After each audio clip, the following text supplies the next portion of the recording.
Hello there and welcome to Millett Hall here in Oxford, Ohio, here on RedHawk Radio. I am Sean Wiesemann here with your pregame show for today. We have an exciting matchup between the Miami RedHawks and the Buffalo Bulls in a Mid-American showdown that could potentially be a massive showdown for some seeding purposes. The RedHawks 16-8, the Bulls 21-5, and you know it starts. We're gonna start here first with some scores around the country, and then we'll get into the actual game, which is going to be very exciting.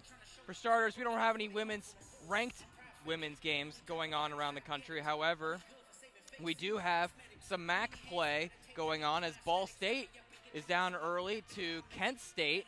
6 minutes left in the second quarter. It is 27-22 Kent State. That would be a massive upset as Ball State is 12-1 in the Mid-American. Kent State 8-5 in the Mid-American. Later today, Western Michigan and Central Michigan play and then at Central Michigan, and then you have Eastern Michigan, Northern Illinois playing, and Ohio, Akron all play at the 2 o'clock window. And then at the 7 o'clock window, you have a big MAC game here as Toledo, who is 19-5, 10-3 in the Mid-American, takes on Bowling Green, goes to Bowling Green in the Stroh Center against 14-11 and 7-6 Falcons. On the men's side of things, currently we have a couple of ranked matchups going on as number 6 Tennessee is taking on number 7 Texas A&M. A&M is up 19-15, 8 minutes left in the first half. Wisconsin is playing, 11th ranked Wisconsin is playing Oregon with 8 minutes left in the first as well. Wisconsin is up 23-17. 25th ranked Louisville is winning 19-11, 11 minutes left in the first. Later today, West Virginia, Texas Tech, Mississippi State, Oklahoma, and a huge matchup, Iowa State, Houston in the early window as the 8th ranked Cyclones go to Houston in the Fertitta Center to take on Kelvin Sampson and his Cougars. At the 3:30 window and the 4 o'clock window, it's Ole Miss, Vanderbilt, Georgia, Auburn, Clemson, SMU, Oklahoma State, and Kansas. Bunch of big matchups there, especially for seeding implications as SMU, Georgia, and Vanderbilt all look to be potential at-large teams that would be able to score big wins if they were able to get these wins today. For the late window, you have Florida, LSU, Kentucky, Alabama in a ranked matchup, Duke, Illinois, Missouri, Arkansas, and then BYU, Arizona in the late window. Once again, a lot of at-large bids at stake there as Illinois and Arkansas are both pretty on the fringe tournament teams as of right now, and so certainly something to keep an eye out on. Now we can get into the pregame portion of our show for today. We'll start, though, with the meeting history right now. The Bulls lead the history 32-21 all-time. They last played on January 18th at Buffalo, which was a 59-51 win for the Bulls. A very tough game for the RedHawks as they had multiple chances to win, but unfortunately were not able to pull it off. And playing at Buffalo, just the amount of travel involved is always a very tough proposition. Miami last year, as we know, we've seen the turnaround for Glenn Box, finished 9-20, 6-12 in the MAC. For Glenn Box in his second season, however, has turned this team around. They are now 16-8, and despite being projected to finish 8th in the preseason poll, they're working wonders right now as they're currently 5th in the conference. Tied for 4th in the conference, rather, and you know, after a big win over Akron, 70-58, look to be rolling again after a bit of a lackluster stretch against Kent State and Toledo. They have won 5 in a row and look to be maybe the hottest team in the Mid-American right now. During that win against Akron, I mean, it was a tough game. Akron, not a terrible team by any stretch, but certainly one that has struggled over the last 10 games, losing their last 11, actually. But Akron played really tough. Over the last 5 minutes of the game, Miami, though, was able to build up a lead up to 14, and obviously ultimately able to win by 12. Buffalo, on the other hand, also having a very big turnaround of a season. Not necessarily as big of a turnaround, given that Buffalo was 19-14 last season. They finished 4th in the Mid-American Conference and made it to the Mid-American Conference Championship game, but Head coach Becky Burke in her third season, after leading the team to a 19-win season, a trip to the MAC championship game, and an appearance in the women's NIT, has really built this team up. And obviously now they are 21-5. 21-4 rather. Obviously, a very, very, very good team. Although we will get into this, some of that record was slightly inflated because if you look at their non-conference schedule, they did not leave New England until January 5th for their game versus Kent State that they lost 82-73 when they started their season 12-0. Not a great road team by any stretch of the imagination, especially when they're going outside of New England. So that is certainly an advantage that Miami hopes to take advantage of today. Coach Becky Burke also, she has such a resume. She had coached previously at South Carolina Upstate, engineered one of the biggest turnarounds you could possibly have, basically. She got the Spartans to their most wins in their Division I existence with 22, and brought along first-team All Big South player Sheila Watson to Buffalo, who, as we know, is unbelievable of a player. She's certainly got all conference written all over her, and probably a MAC Player of the Year as well, given her scoring prowess as well. And she's somebody we'll talk about more later, but she is going to be one of the keys to this game for sure. In the Buffalo Bulls' last game, however, they were able to avenge their first loss of the season versus Kent State with a 76-70 win. And as we can talk more about later, Sheila Watson ended the game with 28 points on 12 of 18 shooting, and Kirsten Lewis-Williams also gave the Bulls 17 as Buffalo was able to overcome a fourth-quarter deficit to defeat the Golden Flashes, who are 16-11 this season, projected to be one of the top two teams in the Mid-American.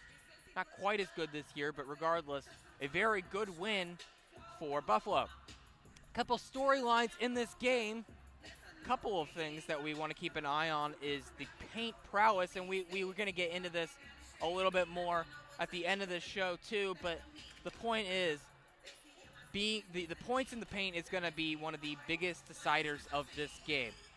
As back on January 18th, Miami, when they lost to Buffalo, the RedHawks tried a season-high 34 threes against the Bulls, and they made 9 of them, but they only made 12 points in the paint.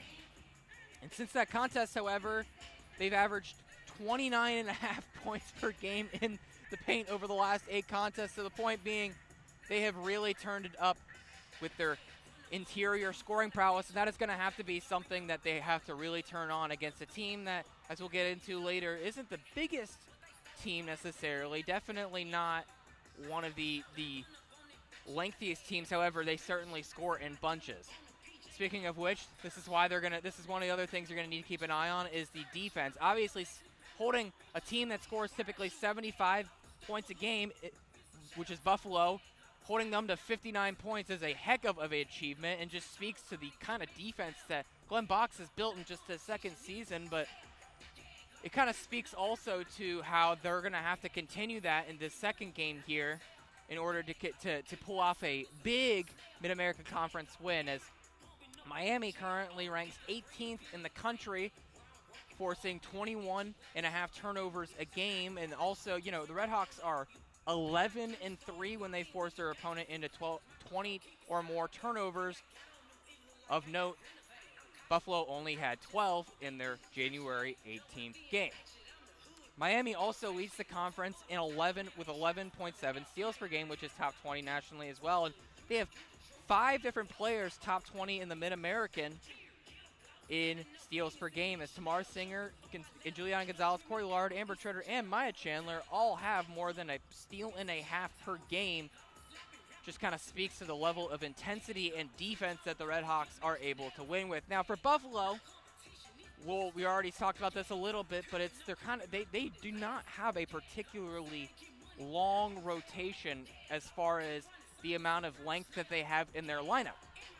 Only one player, in fact, in the rotation is over 6 feet tall this season, and the RedHawks have 3 such players, so certainly something to keep an eye on. However, it doesn't stop them from rebounding, as their leading rebounder is only 5'10" guard Kirsten Lewis-Williams, who averages a little under 6 rebounds a game, but they're still middle of the pack in the Mid-American in rebounding, as they average about 36.5 rebounds per game, which is tied with Northern Illinois for 6th in the conference.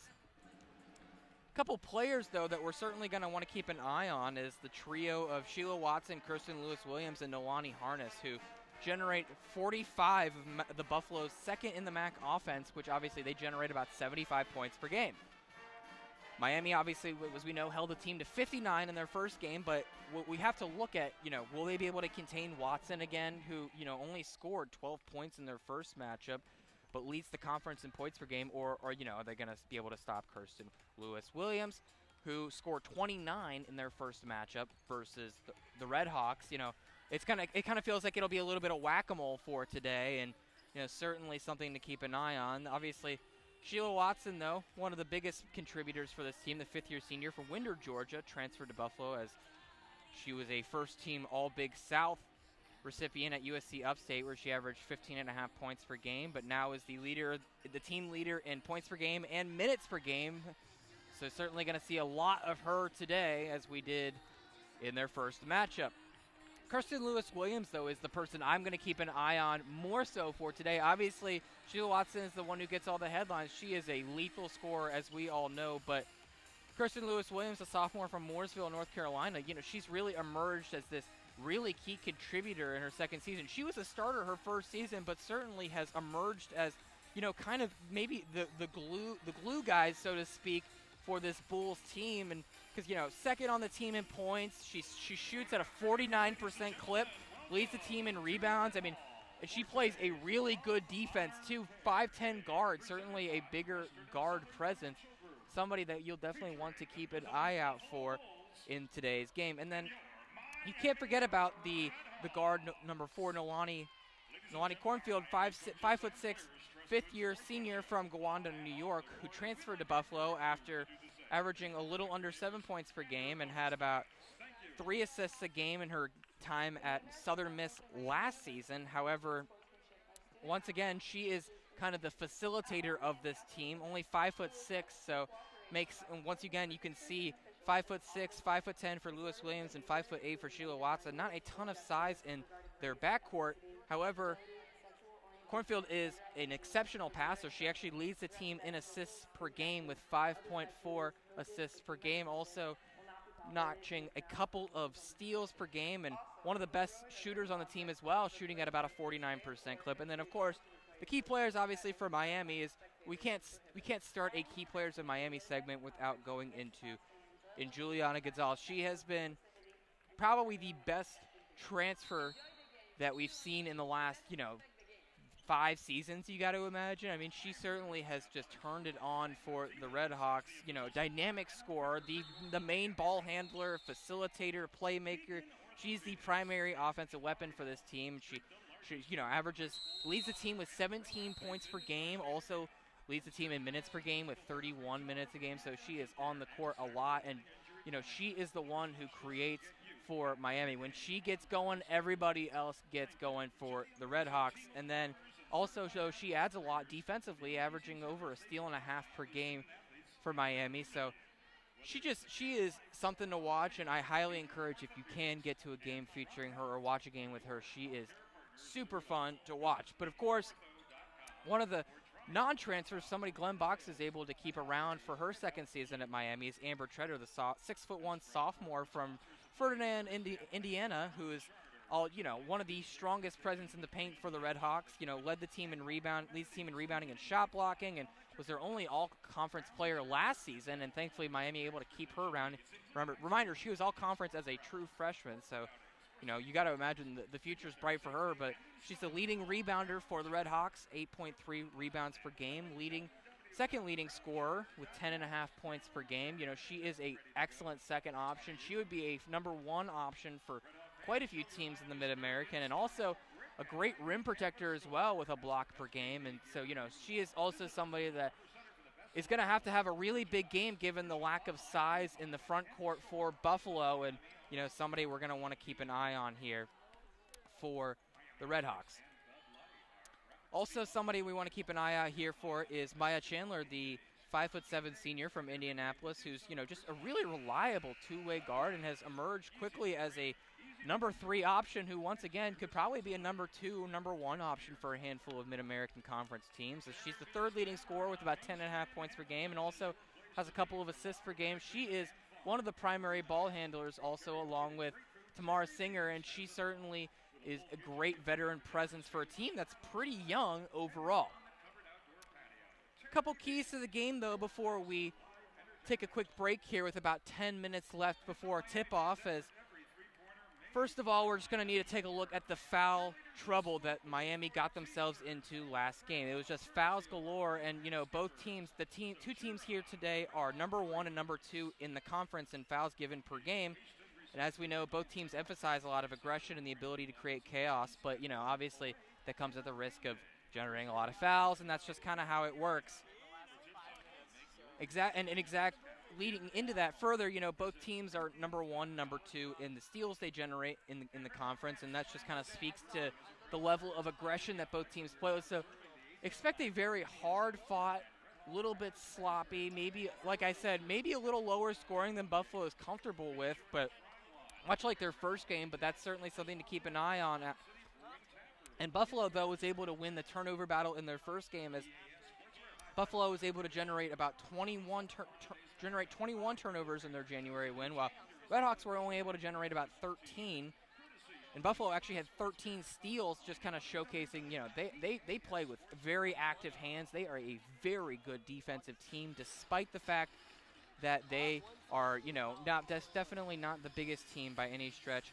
Something, though, also you want to keep in mind, too, is the foul trouble like we were just talking about. Miami fouled the Buffalo Bulls 19 times versus just 10 for Buffalo during the game, and I can't imagine that Glenn Box was certainly happy about that differential in the fouls. However, it also speaks to the level that, you know, maybe a little less aggression maybe could go a long way for the RedHawks, or maybe just being a little more decisive in your steals and your turnovers and your playmaking, and it's just something that they'll definitely need to keep an eye on.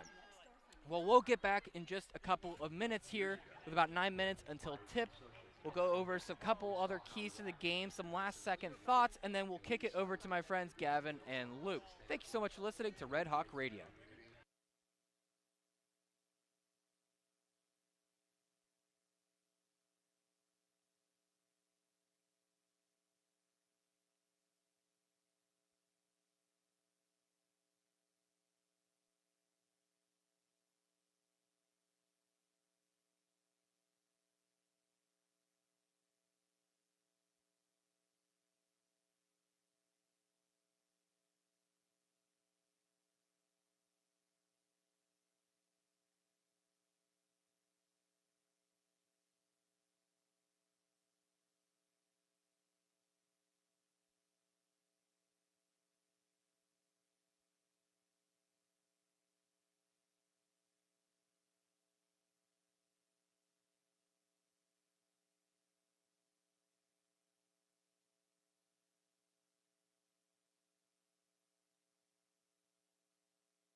Welcome back to Red Hawk Radio. I'm Sean Wiesemann here with some last-minute thoughts. We're about 7 minutes until tip here at Millett Hall in Oxford, Ohio. We have a very exciting game.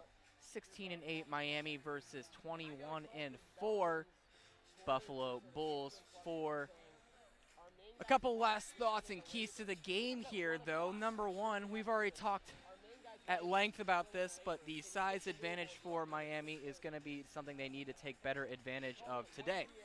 Elsa DeFries, Katie Richardson, and Amber Treader are just going to need to really carry a big output for the RedHawks today. You know, they're going to have a distinct advantage, because give them a distinct advantage down low, given that they provide more size than pretty much anybody on Buffalo's roster, especially DeFries and Treader.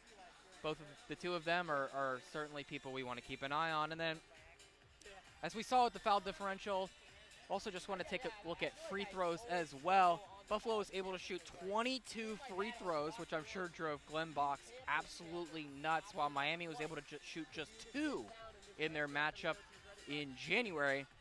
So keeping that aggression while limiting the fouls will certainly be a crucial part of their game as Miami takes on Buffalo. And also, you know, you got to imagine, too, that without the fouls, Miami wins by 10 without any of those free throws. I mean, it's certainly something that we want to keep an eye out here for, especially in the second half as those crunch time starts to come on. And then, you know, got to wonder, though, how will Glenn Box adjust to this? You know, and how will he adjust his defense? Obviously, defenses have been a strength. We saw he's able to shut down Shayla Watson in their first game to just 10 points, which is, you know, just a great example of the kind of acumen he has for defensive scheming and play calling. But, you know, how can he keep the rest of that offense in check? Obviously, Kristen Lewis-Williams, their number 2 option, was able to absolutely tear up Miami for 29, and so certainly something we want to keep an eye on for there. So we just got to wonder, though, can he use his skills to still hold a very lethal Buffalo offense in check and limit the damage from the free throw line? Well, with about 4.5 minutes left until tip here, I am going to step away, and then we'll be back here in just a couple minutes here with my friends Luke and Gavin, who will take it away here from Millett Hall in Oxford, Ohio. I appreciate it. I'm Sean Wiesemann. Thank you so much for listening to Red Hawk Radio.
from Millett Hall in Oxford, Ohio. On the campus of Miami University this afternoon, the Miami RedHawks will look to improve upon a 5-game winning streak against one of the conference's top teams. The Buffalo Bulls are 21-4. They've lost only one game outside of MAC play this season and feature two of the best scorers in the Mid-American Conference, including the MAC's leading scorer in Chilea Watson. Alongside Gavin Stark, Luke Poley with you. And Gavin, Miami starting to play some of their best basketball of the year around now. And this team really feels like they're starting to turn a corner at the right time as we approach March. Yeah, absolutely, Luke. I mean, this team has on a 5-game winning streak now. This is exactly what you want if you're Miami going into this March, going into the MAC tournament. If you can make it there, you want to be on this win streak. Miami is hot right now, and that is exactly what Glenn Box wants for this team. RedHawks currently 8-5 in the conference.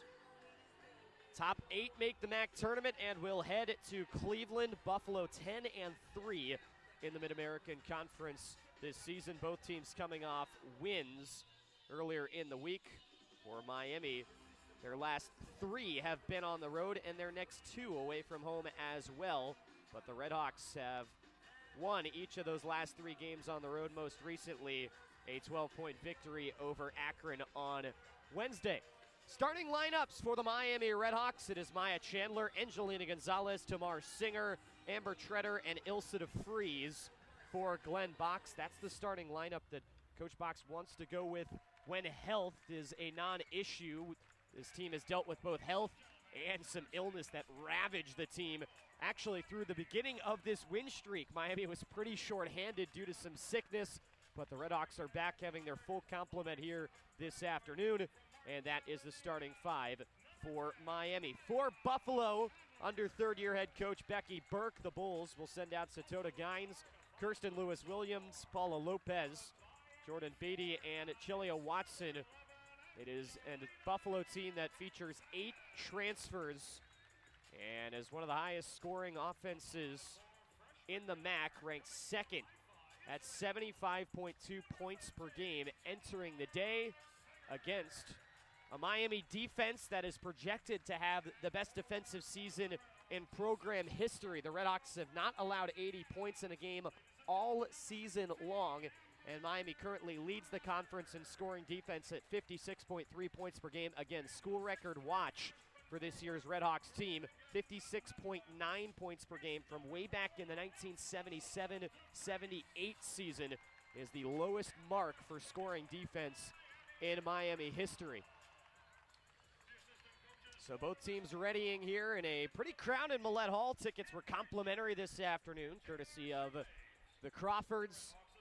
And after a raucous crowd last night for the men's game in which Travis Steele and his team beat Kent State in overtime, the women's team will look to make it a 2-0 weekend on the hardwood for the Miami RedHawks and try to extend that win streak to 6 games, continuing to build upon the longest win streak of the season. Buffalo comes out in the road blue uniforms, white block text reading Buffalo along the front, white numbers on the front and back, and the white trim on the top and bottom of the shorts with the white bull alongside. It is Love, Honor, Care Day for the Miami RedHawks, and they're rocking the pink uniforms here this afternoon. Pink tops and bottoms with the white RedHawks and black trim along the front, white numbers on the front and back, and the white M with white trim on the shorts. Yeah, the key today for Miami, in my opinion, is this defense. I mean, we talked about how they have the best defense in the MAC and all of that. They can stun Buffalo if they can eliminate Buffalo from the scoring that they have. So it's all about the defense today. It's plain and simple. Glenn Box's plan is going to be defense, defense, defense, like he really always talks about. So really simple. Relentless defensive energy for this Miami team. That's been the game plan all season long. They jump it up. Buffalo begins things on the offensive end. Again, the second best scoring team in the Mid-American Conference. They've won each of their last 2 games. Driving down the right alley, Chilea Watson travels, and the MAC's leading scorer with a turnover on the Bulls' opening possession, 22 seconds in. Amazing first defensive possession for Miami. That's exactly how you want to start, just how they wanted to draw that one up. Watson picked apart Kent State in Buffalo's win midweek with 28 points to the interior. Miami will throw a pass ahead to Amber Treader, who had to dive after it to keep possession of it, and she got piled up on and tied up, so it will be a held ball. RedHawks keep possession of it with the arrow and will inbound from the near side baseline. Tamar Singer inserts for Ilse de Vries. The Dutch freshman tries, baseline goes up and under and puts it through for two. Great move by de Vries, using her size there in the paint, getting into the paint with ease and scoring there.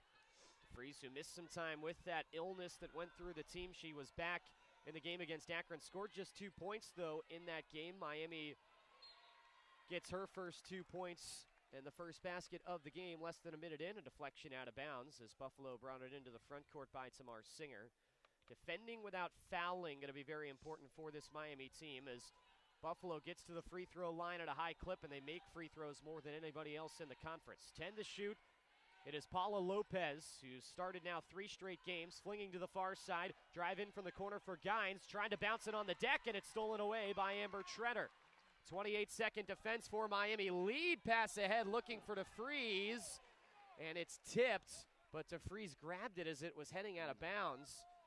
And Buffalo will get possession. And de Vries just let that go there. That long pass ahead that got touched would have gone out off Buffalo, but tried to grab it, and instead the RedHawks will give it back to the Bulls. So it's Watson across the timeline on the left wing. Transferred in from USC Upstate, where she started her career. And Miami guarding really outside on the perimeter. I mean, they are way out there, not letting Buffalo breathe at all. Nobody in the paint right now for the RedHawks as the ball moves to the far corner. Now to the top of the key. It's Lopez, a 3, and that rattles home. Just a little bit of space there for Lopez, and she knocks that one down with ease. Buffalo, a team that sits near the bottom of the MAC in terms of three-point percentage. They do most of their work inside, but they knock it down and take a 3-2 lead as we cross the 2-minute mark of the opening quarter. Angelina Gonzalez controlling from up top. 19 straight in double figures for her, the transfer from Mercer. To the near side, it is Singer slashing across the nail, and she got fouled. And it will be called against Paula Lopez, who picks up her first. 7:48 to go first quarter. It's Buffalo 3, Miami 2, and an inbound from the first M in Miami on the far side baseline. You've seen Miami a couple times this year struggle in games to inbound the ball underneath the basket, but right there pretty easily. Got it into Gonzalez, but she got swatted. Gines erases it, saves it from going out of bounds, and now feeds ahead. Lewis Williams drove to the paint, and she traveled. Buffalo whistled for the travel for the second time in this game. They've got 3 turns here in the opening 2 minutes and change. And it's Miami's basketball once more with 7:32 remaining opening quarter. Singer running the point, flips off to the left side of the key for Amber Treader. Back near wing, it is Singer behind the back on the dribble. Far side Treader, 3 in the air, pops off the rim, no good.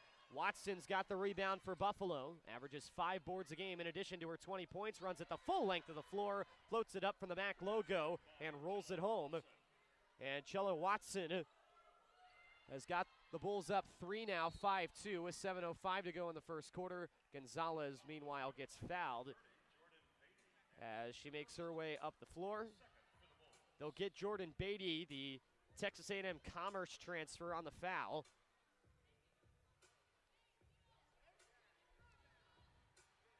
Miami doing a great job on defense, just needs to settle down on offense, slow it down a little bit, and just really run their offense that they want to run. Seems like they're kind of just forcing a couple of shots that just aren't there. And inbounds, RedHawks have it. Chandler, her first shot, a 3 from the right side of the key, and that air balls and misses everything. It'll head out of bounds. Honestly, a good look there by Chandler. I mean, that is her shot. She likes to shoot the ball a lot. Comes off that screen, kind of had some room there, but just wasn't able to knock that one down. I mean, but those are good looks. You can't really complain if you're Glenn Box at that look. SMU transfer Maya Chandler's been scoring a little more of late. She had 17 in the game against Akron and averaging 10.4 for the season.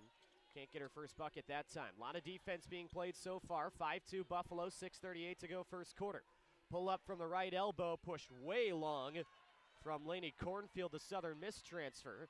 And the rebound picked up by the RedHawks. Across the timeline on the right wing, Tamar Singer finds Amber Treader. Just underneath the key, holding overhead, finds Gonzalez. Cutting, kicking, extra pass to the wing. Singer back out to Freeze. Corner three, up and off the heel. Rebound fought for, contact underneath. Buffalo with it, lead pass ahead. Cornfield to the rack, and she gets fouled by Gonzalez as she goes crashing down. But pops up and will go to the free throw line for 2 shots here. 6:12 to go in the first. Buffalo by 3. They've got a chance to take the game's first 2-possession lead with Laney Cornfield, the senior from Gowanda, New York, in the Buffalo area at the free throw line. Cornfield played 36 minutes off the bench in the last game for Buffalo. Just things you just never really hear of. Yeah, Cornfield's been a starter for the bulk of the season as she nails the first free throw. Has switched off, though, here and there at the point guard spot with Paula Lopez. And coming off the bench again here today, but expect her to play heavy minutes as she typically does. And she goes 2 for 2 at the line. Coming off a 13-point game in the win over Kent State. Emily Bratton into the game for Miami, and the freshman will run the point and take it into the front court. She finds Corey Lard. Now back to Bratton, cutting, lifts up a 3, and won't hit it. And the rebound picked up by Lewis Williams for Buffalo. Bulls pushing, Watson into the paint, swarmed by pink jerseys, and it's deflected out of bounds off the RedHawks. She got quadruple teamed there as she got to the low block on the left side. Buffalo will keep possession with 6 seconds gone on the shot clock and 6 seconds across the 4-minute mark here in the opening quarter. We get a foul against the RedHawks on the inbound as Watson collided with Treader, and the RedHawks center will pick up the foul. Miami's working with 2 bigs on the floor here as both Treader and Richardson are out there with Bratton, Lard, and Gonzalez. 5:54 remaining in the first quarter at 7-2 Buffalo. Inbounds pass through the arms of Lewis Williams and taken away by the RedHawks, and a foul against Buffalo as Corey Lard swiped that one away from Cornfield, and she will be called for the foul. Third already for Buffalo here as we haven't quite reached the halfway mark of the first quarter yet. Bratton sidesteps across the timeline right wing, dribbling waist high with the left hand. Puts it up top for Treader, holding overhead. Treader has been a double-double machine coming off one in the game against Akron. Finds Richardson on the right wing. 10 to shoot. Richardson handoff. Gonzalez started to make her way to the paint. Backs it outside. Bullet pass up top. Lard. Step back 3. Hits off the left side of the rack, and the rebound picked up by Gines for Buffalo. Rainbow ahead for Lewis Williams, and she traveled as she's forced outside the paint. Was looking for a kick outside and shuffled her feet. And again, as Miami has done all season long in terms of forcing turnovers, RedHawks third in the MAC in turnover margin. And they've already forced 5 giveaways by the Bulls here in the opening 4:45. And Glenn Box has talked about it. We force a lot of turnovers, but we can't match those turnovers ourselves as a team on offense. And so far, I mean, they're doing well on the turnover end of offense. Only 1 turnover. I mean, it's good numbers. Just can't get the lid off of the hoop right now. Richardson, right side of the key. Miami's been scoreless for over 4 minutes. Chandler up top. Quick couple of steps to her left. Still outside with 8 to shoot. Now shuffling to her right. Between the legs on the dribble. Off a screen. Stops her feet. Pull up from the left elbow. Swirls the back of the iron. And the rebound picked up by Ariana Sewell. The Maryland Eastern Shore transfer for Buffalo. Up ahead. Cornfield goes crashing down the paint. And collects the foul. That'll go against, I believe, Richardson. And that will send us to a timeout on the floor. So Buffalo will shoot some free throws when we come back. It's a 5-point lead for the Bulls here on the road with 4:39 to go in the first. 7-2 UB as Katie Richardson is down, and she's getting some medical attention. We'll let you know about her condition when we return. You're listening to Miami Basketball on Red Hawk Radio.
4:39 remaining, first quarter, in a defensive battle thus far. Buffalo leads Miami 7-2, and Lonnie Cornfield at the free throw line. 79% free throw shooter for the Bulls. Will take 2 shots. Cornfield misses the first free throw, and interestingly, Becky Burke does not have her players up on the line. They've got everybody in the backcourt, so Buffalo really not concerned at all with getting offensive rebounds right now. They're just pulling everybody into the backcourt. Cornfield makes the second free throw, so it's a 6-point Buffalo lead. And Buffalo will set up their defense as Tamar Singer runs it left and right. Singer down the right alley, had it tapped away by Watson, and down to the floor went Cornfield, who got fouled as she picked up the basketball. So Singer commits the foul. That's her first, and now Miami's starting to rack up the fouls as they're up to 4 as a team. And Singer there just looked a little bit flustered with the ball in her hands, kind of dribbling with her head down, not really having a plan with the ball in her hands, which is just something you can't do, especially being the point guard of this Miami offense. Up the floor goes Lonnie Cornfield. An assist machine, got her 400th career assist in the first meeting this year between these two teams, and she finds Lewis Williams with a dime underneath, who puts it off the window and in for 2. Lewis Williams, a first-team All-MAC selection in preseason, makes it 10-2 Buffalo with under 4 minutes to play. Gonzalez dribbled it to the free throw line, lost the ball, commits a foul. And just some ISO ball getting played right now by Miami, and it is not going well as we cross under 4 minutes to go in the first. And with Buffalo in the bonus, Cornfield will walk the floor and shoot some free throws. And that's back-to-back possessions on offense where Miami gets a turnover, gives her the ball, and then the ball's kind of on the ground. They're looking for it, tussling for the ball, and then it's a foul on Miami. So two possessions in a row now where that's happened, and coming off of ISO ball as well. So Cornfield knocks down the first free throw. It's been 5.5 minutes since Miami's last and only points. As Cornfield goes 2 of 2, and it's now a 10-point Buffalo lead. 12-2, the Bulls in front with 3:52 to go in the first. DeFries, double teamed, gets out of it. Finds Bratton on the near side, steps around a screen, left of the key. Near wing, Chandler cuts it to the right, makes her way to the right block, kick up top, Treader's 3, off the mark. And off the right rim, the rebound picked up by Watson. Long pass ahead, up the baseline. Man. Lewis Williams held it in, threw it back out towards half court, and Watson prevented it from crossing the timeline. And now Buffalo can set up. Cornfield, wraparound pass into the post, and ducking underneath with the foul. Sewell knocks it through, and one will send her to the free throw line as DeFries commits the foul. It's a little bit of a mistake by DeFries. She kind of moved her arms down last minute and got that contact. She was doing well. I mean, just kind of got out positioned, but with that, you just can't crash your arms down like DeFries did there, and that's going to be a foul every time.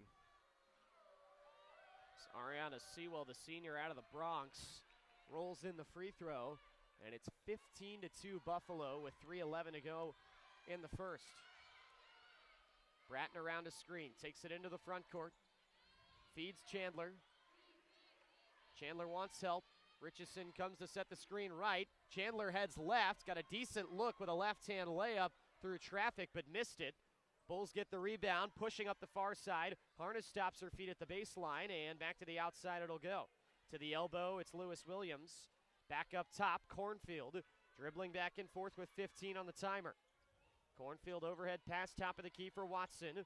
Watson wraps it to the left elbow for Lewis Williams, guarded by Treader, steps left, mid-range jumper up and pure for Lewis Williams.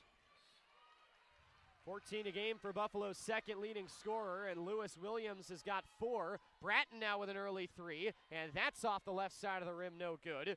Rebound picked up by Tara Harness, the senior and Ohio native for the Bulls. Back up the floor, it's Cornfield into the paint, tons of contact and no foul. She tossed a shot up waist high that ended up behind the backboard and out of bounds. And so Miami does well there to defend without fouling. And the RedHawks will inbound and get things ready to try and get some points here. Over 7 minutes since Miami's only bucket. Singer takes a spill as she heads into the front court, and Buffalo steals it away as Lopez takes it to the far side. Harness, her three, knocked down. Man. And it's a 20-2 Buffalo lead.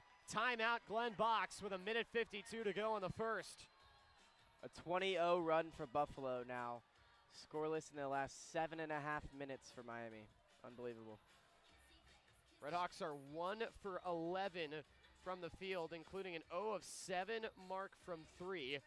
Miami shot their most threes they had all season in the first meeting. 34 attempts from deep against Buffalo. They made only 9 in that game, in which they blew a sizable lead in the fourth quarter and lost on the road to the Bulls.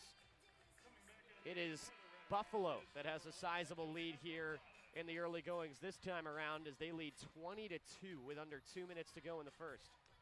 It really just doesn't seem like there's much of a plan for Miami on the offensive end. It's kind of just ISO ball, just try to get a good look, and the looks aren't even really bad looks. It's just not knocking down their shots. So I'd like to see them just slow it down a little bit and just slowly get back into this game, knock down the easy shots, and just really get a better feel for this one. Gonzalez up the baseline, kick to the corner. Chandler right-handed three off the front rim, back rim, no good. Treader offensive rebound, threw it off the underside of the rim on the putback, and it's tipped out of bounds by Buffalo, so Miami will get a third chance on this possession.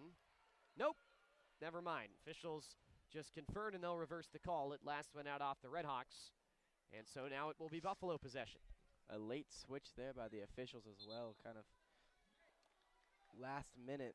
Miami was getting ready to go inbound the ball, and then last minute switch that one up, and it's Buffalo ball. Minute 31 to go in the first quarter. All UB 20-2. Buffalo in front. Amber Treader is currently getting some tape, it looks like, on her left leg. And so that will send each team to their bench. So Treader's all good to go. And both teams should be brought back out here momentarily. 20-0 run for the Bulls, who gave up the first basket of the game by Ilse to freeze. Miami came out with a pretty good set. Pretty easy bucket for DeFreeze, and then unable to score since then. After that first possession by Miami, you thought maybe Miami has got a good chance to really kind of eat up in the paint, maybe get some easy buckets in the paint. It's just been nothing near that since then, so.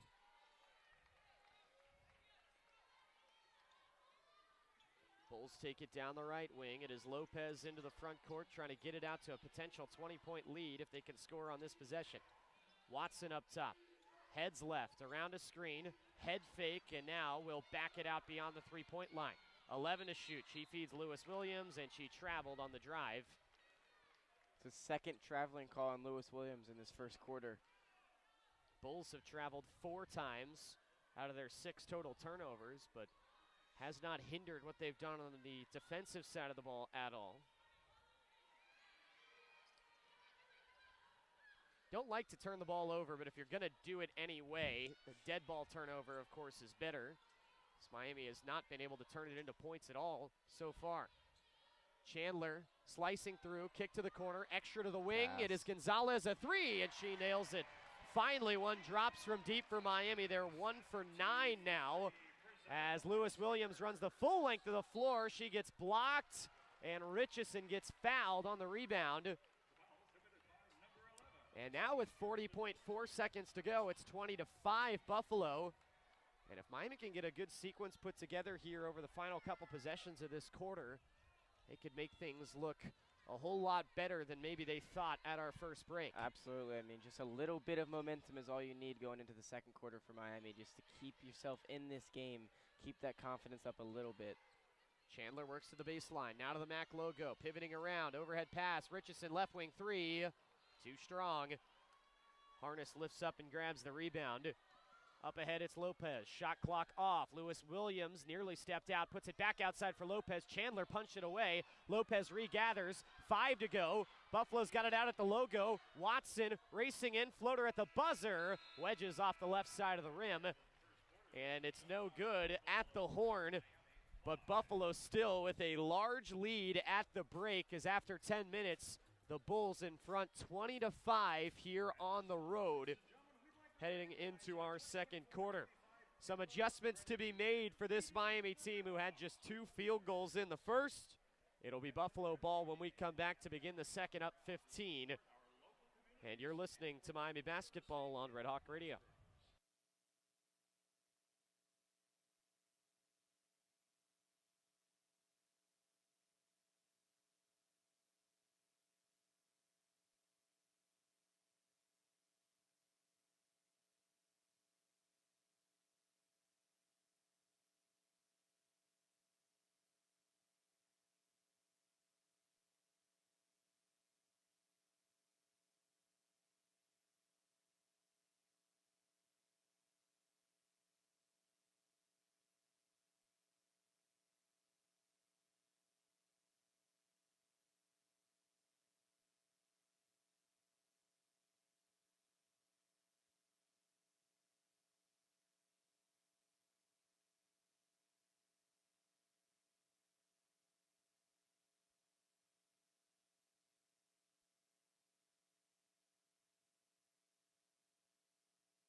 Second quarter about to begin. It has been a Buffalo tidal wave through the opening 10 minutes. Bulls 20, RedHawks 5, our score. Miami got the first bucket of the game off an Ilsa to freeze up and under. Buffalo then went on a 20-0 run that encompassed about 7.5 minutes of the opening quarter. Miami got a late 3, but still trailed by 15 as we begin our second quarter of play. Bulls take it from right to left on offense to begin quarter number 2. Offense has been pretty spread out as Buffalo's had 6 different players score and nobody with more than 5. Cornfield with all of her points from the free throw line. Lewis Williams around the right side, kicks out to a right wing 3 by Paula Lopez. That scrapes short. Amber Treader's got the rebound for Miami. Gonzalez to Richardson, now in the corner, it is Singer. Israeli freshman holds overhead, slings it cross court. Chandler right wing 3. Missed it off the heel, and Treader grabbed the rebound offensively for Miami and got fouled. And Becky Burke does not like the call at all. But Miami will get a second chance on this possession. Second offensive rebound grab by Treader in the game. How good has Amber Treader been in the trenches this whole season, really? I mean, she is just really the unsung hero, you almost want to say. I mean, she doesn't score the most on the team, but just does it all. Mid-range jumper for Gonzalez pops out. Treader averaging 10 and 8 this year. Scoring down from last year because Miami doesn't have to rely on her for it as much, but she has been a force rebounding the basketball. Buffalo back to the offensive end. Lopez being guarded heavily by Tamar Singer. Now up top it is Watson. Shuffling into the paint, kicks it out, right wing three, rattles down for Gines.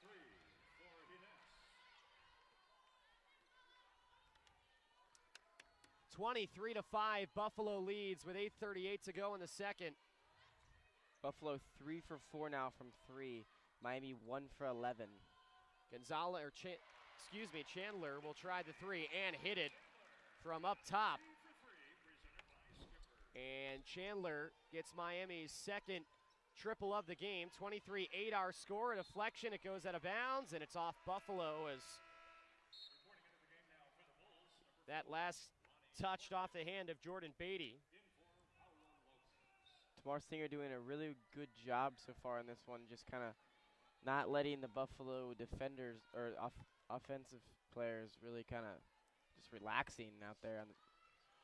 Chandler, left wing three, rattles it down, and now it's down to a 12-point game as Miami's putting together a little bit of a run. As the RedHawks have started to hit their threes, they were 0 of their first 8, they're 3 now for their last 5. 7:50 to go second quarter. Buffalo by 12. Cornfield from the left wing, flings to the right elbow for Lewis Williams. To the near corner, Sewell, back up for Cornfield, 3 on the timer, spinning, kick out, long 2 from straight away, rolls off for Beatty, and Gonzalez has got the rebound. And here come the RedHawks. Gonzalez around a screen to the left corner, Richardson, her 3. Line drives short off the front rim, got her right arm on the rebound but couldn't secure it. Instead it's Watson, step around into the paint, and she gets fouled by Maya Chandler. And with 7:16 to go in the second, Buffalo will go back to the free throw line for attempts number 8 and 9 on the game. Richardson shot that 3. I mean, I don't know how I really feel about that one. Kind of felt rushed in the offensive possession there. And Richardson only a 21% three-point shooter, so not really the shot that I think the RedHawks were quite looking for in that one, especially trying to go on this run here, but free throw drilled by Chilla Watson. 18 20-point games this season for a player that's averaging 20.4 on the year, and she'll go 2 for 2 at the line. Back to a 14-point lead for Buffalo. And we get an officials timeout here as Becky Burke was protesting, and now they're looking at something here on Angelina Gonzalez. Don't know if they're looking at a hair tie or an earring or something, but I don't know. It didn't look like she took anything off, and they just kind of resumed play. Looked like she was just standing in the corner kind of minding her business, but not really sure. Well, they're back playing once again, and Miami has it on the offensive end. Schroeder to Singer on the far flank, tosses up a 3, won't hit it. Schroeder fighting for the rebound. It's under her now as she falls, and it is a tie-up. Miami with the possession arrow. 6:56 to go in the second. 25-11, Buffalo leads. And Miami's starting to get some second chance opportunities here. Off of Amber Treader, I mean, she's been brilliant down in the paint. She's just fighting for every ball with everything she has. 4 rebounds on the game for Treader, 3 of them on the offensive glass. Chandler across the screen. Finds Treader right elbow, floated into the paint for DeFries, catches contact, fades away, left it well short, taps the rebound outside, picked up by Hines. Hines to the right wing will slow it down for the Bulls. Now it's Chilla Watson up for Cornfield, edge of the logo. She started every game this year for the Bulls. Preseason first team All-MAC selection. Bounces it left elbow for Sewell. Into the post it went, and it was tapped away from Lewis Williams as the RedHawks collect the steal. Near wing, DeFries, a 3. Short. Strong side rebound to Watson. RedHawks are chucking up shots from deep right now. 16 three-point attempts already. Not even halfway through the second quarter. Ines skips it for Lewis Williams. Shoulders into the paint, but hit it off the window too high. Gonzalez a long pass up ahead, and it is secured by Chandler, who bounced it off of Ines as she was falling out of bounds, and it hit off the baseline, so Miami will keep it. That pass was a little long, between Gonzalez and Chandler, but a good job by the latter to keep the possession alive for Miami. RedHawks are starting to get stops. Really feels like it's time for them to start chipping into this lead. They've just struggled to score. Already more points, though, in the opening 4:06 of this quarter than Miami had in the entirety of the first. 25-11, the Buffalo lead with 5:47 to go in quarter two. DeFries down the center of the paint, shoulders in, pivots left, lays it up with the left hand, falls off the right side of the rim. Another offensive rebound for Treader, out to Chandler. Her three is perfect. Amber Treader with a fourth offensive rebound, leading to a Chandler three. It's back to 11. Crowd is starting to get into this one. Bolting to the basket, a mid-range jumper for Cornfield. That fell way short. Looked like she got hit on her way down. No foul. Heat check three for Chandler off the heel in transition. And Bulls soar in for the rebound. Watson, crossover. Good job to force her back outside by Singer. Back up top, it's Cornfield. Turns around to lock eyes with her head coach. Bounces it right wing. Watson accelerates, baseline, hangs up, can't score. Treader with the rebound. Player falls down for Buffalo. Singer scoops it out. Chandler, wide open three. Rattles off. Two RedHawks alone under the basket. And Treader gets the rebound and is fouled on the putback. And goodness gracious, that is now 5 offensive rebounds for Amber Treader, who's got 8 total boards in the game. Unreal. And she will go to the free throw line with a chance to cut it back to single digits when we come back. Well, Miami is starting to figure out the answer here. They've got it down to 11, 25-14. The Buffalo lead for a Bulls team who led by as many as 18. 4:47 to go in the second quarter. We'll return to Millett Hall in a moment. You're listening to Miami Basketball on Red Hawk Radio.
.447 remaining second quarter. Miami has trimmed into this lead with a 9-2 run.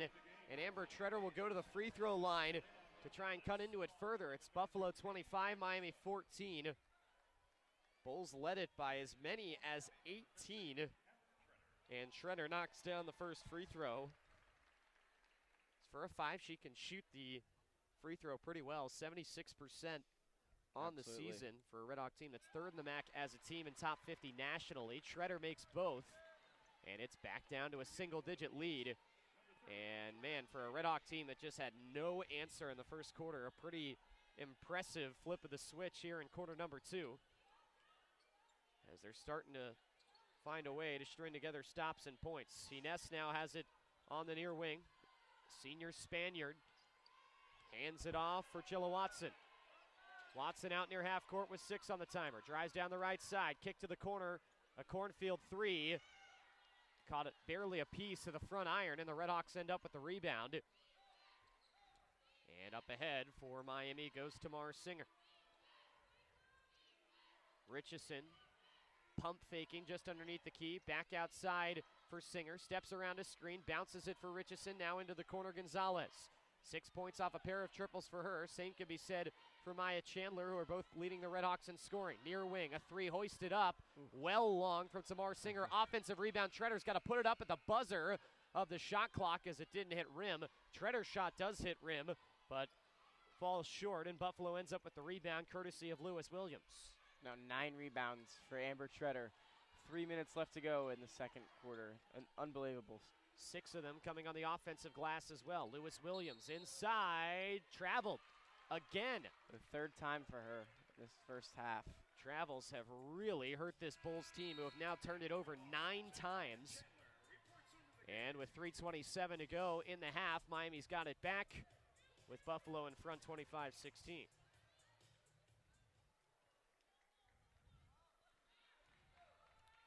Tamar Singer carrying it down the right wing for the RedHawks with Cornfield in front of her. Richardson comes to help with a screen, now catches the pass. She finds Chandler. Hop step, Chandler pulls back across for Richardson on the right wing. Now Gonzalez around a screen, down the center of the paint. Gonzalez steps right and has a wide open lane to lay it in. And she's got her first points from inside the arc now with 8 in the game. It's 25-18 Buffalo with under 3 minutes to play in the half. Back up top, it's Chilla Watson. 4 points for the MAC's leading scorer so far. Watson around a screen, heads right, stops at the elbow, kicks to the corner. Hines with a 3 online. Big time answer there for Buffalo. Needed that one bad. Hines not a huge volume 3-point shooter, just 10 makes on the year coming into the day.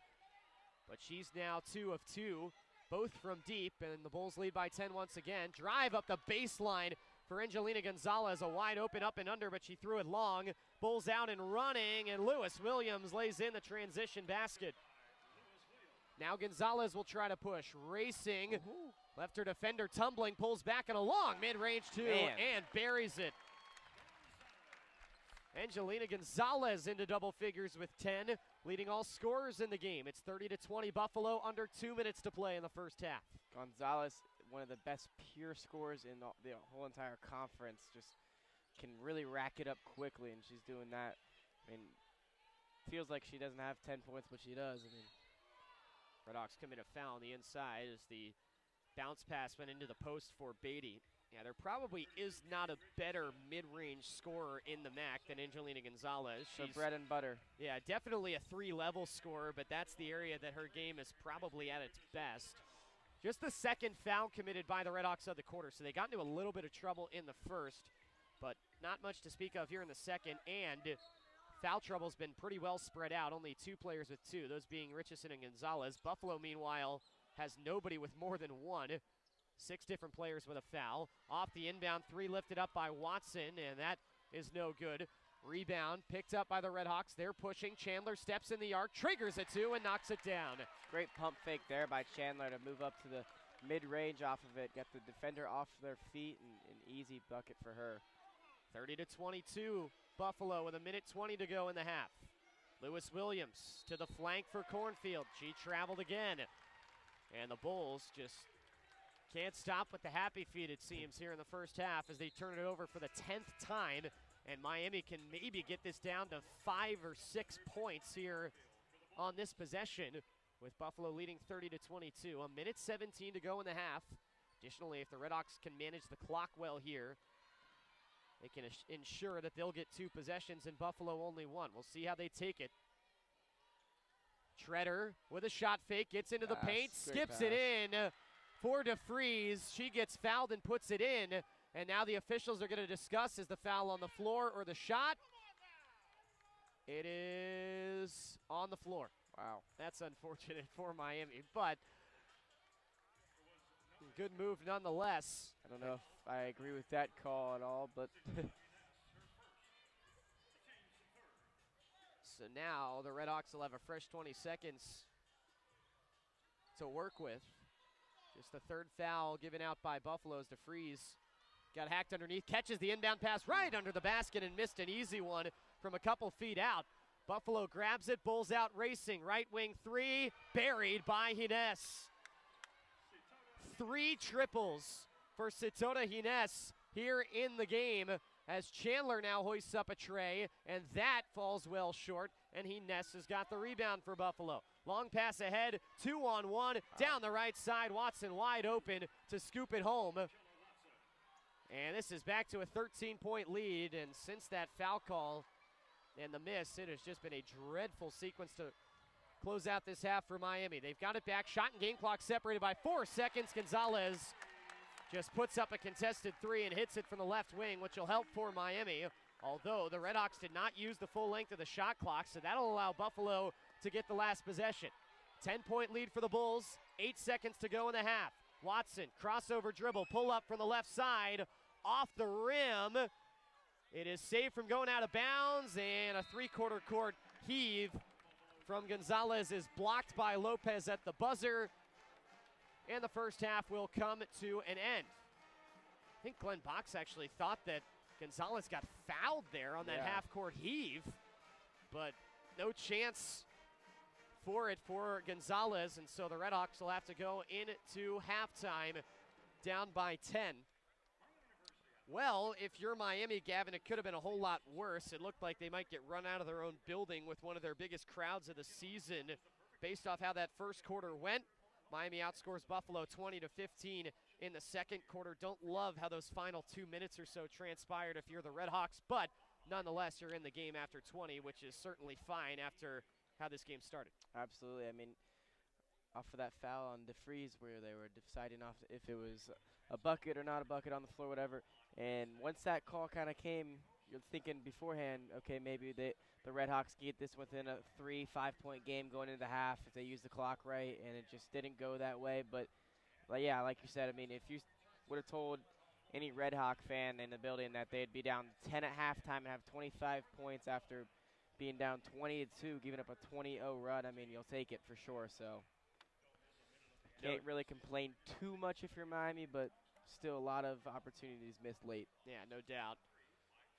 Buffalo out rebounding Miami 22-16, but really not indicative of what's going on. That's just because of the amount of shots that Miami's missed. They're 9 for 36 from the floor. RedHawks heavily in front in terms of turnover margin. Buffalo's given it away 10 times. Miami only 4. Cradle of Coaches members being honored as Sean Payton is in the house again, along with Iñaki Puzo,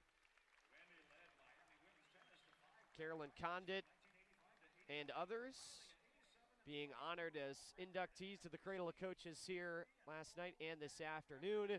And we are at halftime here from Millett Hall. 35-25, the Bulls in front on the road. We'll take a break. When we come back, Sean Wiesemann has the Red Hawk Radio halftime. You're listening to Miami Basketball on Red Hawk Radio.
Welcome back to Red Hawk Radio here at Millett Hall in Oxford, Ohio, as the Buffalo Bulls are winning 35-25 over the Miami RedHawks. A really tough first quarter rather, is what ultimately leads to this 10-point deficit here, as Miami was able to get some of it back in the second quarter, but Buffalo started the game on a 20-2 run, with Miami seemingly unable to make a shot. In fact, over 8 minutes stretch rather, there was 0 Miami points scored. And, that is a really good recipe to not win basketball games when you go from the 1 minute mark. 9:22 is when the first bucket was scored, and the next bucket wasn't scored until 48 seconds left in the first quarter. Regardless, though, you got to give Miami a lot of credit for the grit that they displayed here down the stretch. The fact that it's only a 10-point game, despite it being 18 point, they were even able to cut the lead down to 8 previously. Really second to none as far as their ability to fight and to persevere. Couple things though: Miami 9 of 36 from field goal range, 5 of 22 from 3. As we discussed in this pregame show, we knew that they were going to have to make a lot of threes, but also that they're going to have to be a lot better in the paint.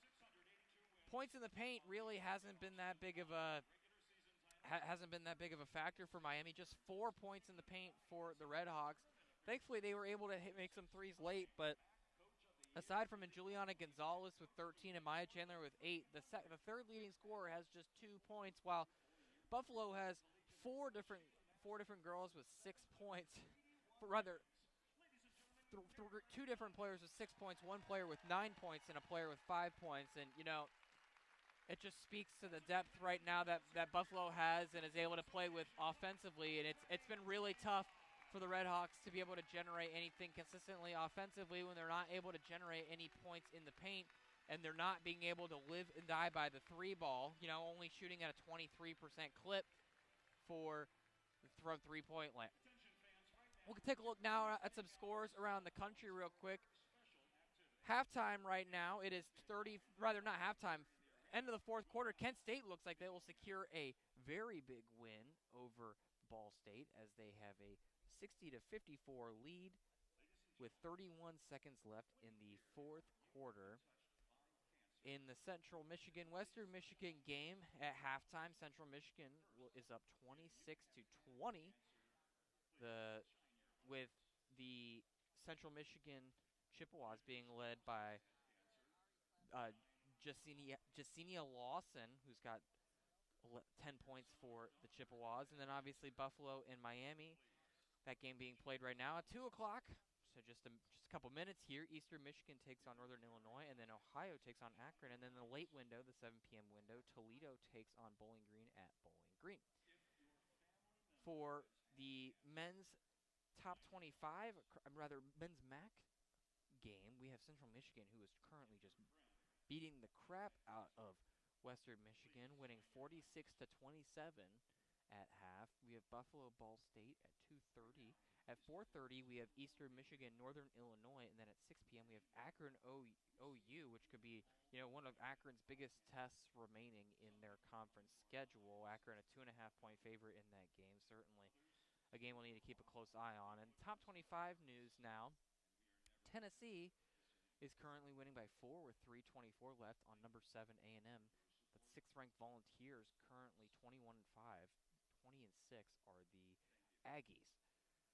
A really close game coming down to the wire here. Photo finish, number 11 Wisconsin winning 66-63 with 27 seconds left in the second half for in a Big Ten matchup. That feels weird to say. Louisville, a 12-point lead. 25th-ranked Cardinals 72-60 over Florida State, and then number 9-ranked Texas Tech beating West Virginia just 30-27.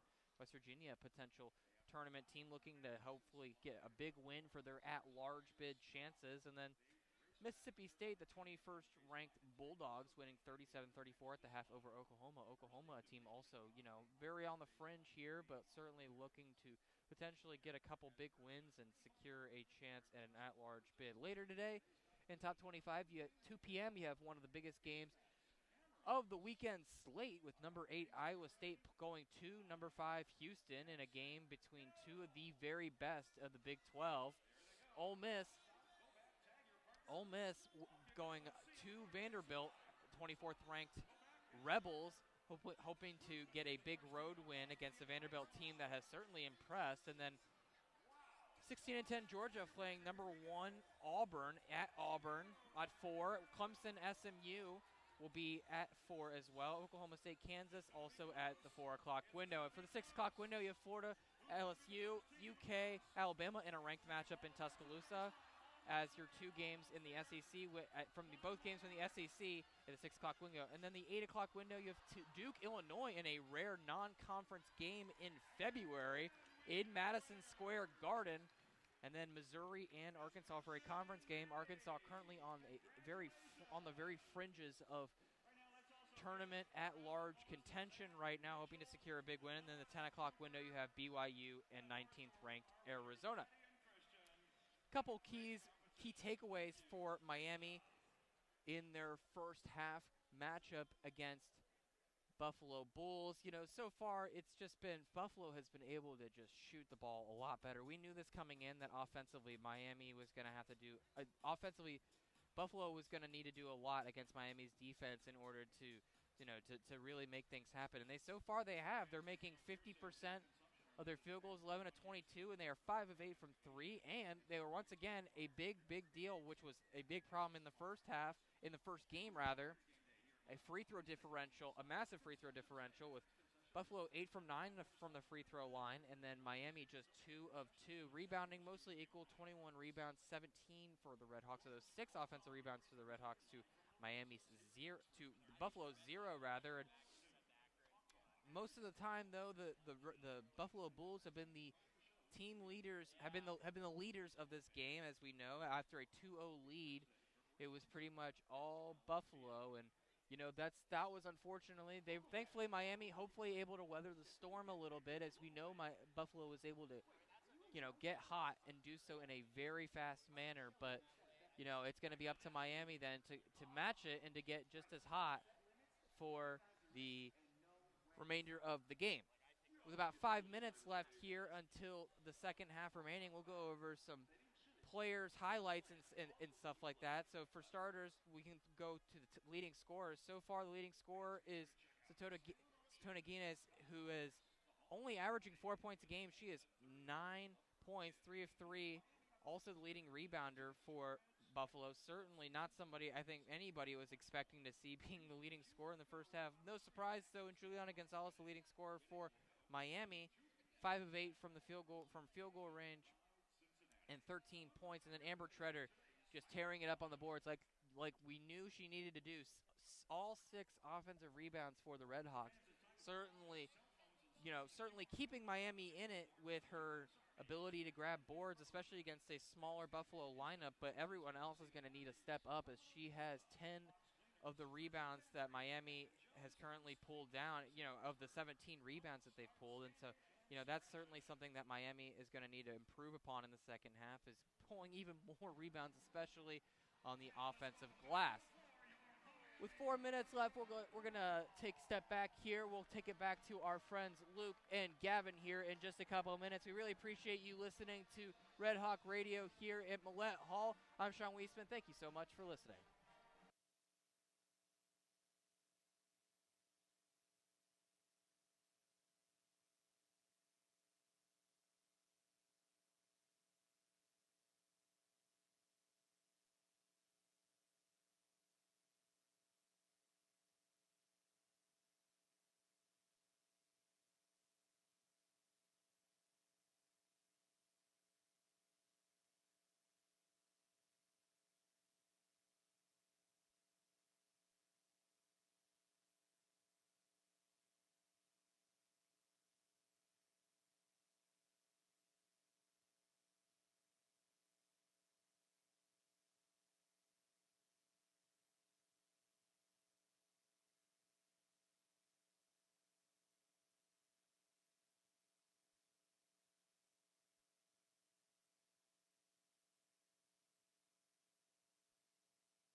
35-25 our score as we get set to begin this third quarter here from Millett Hall.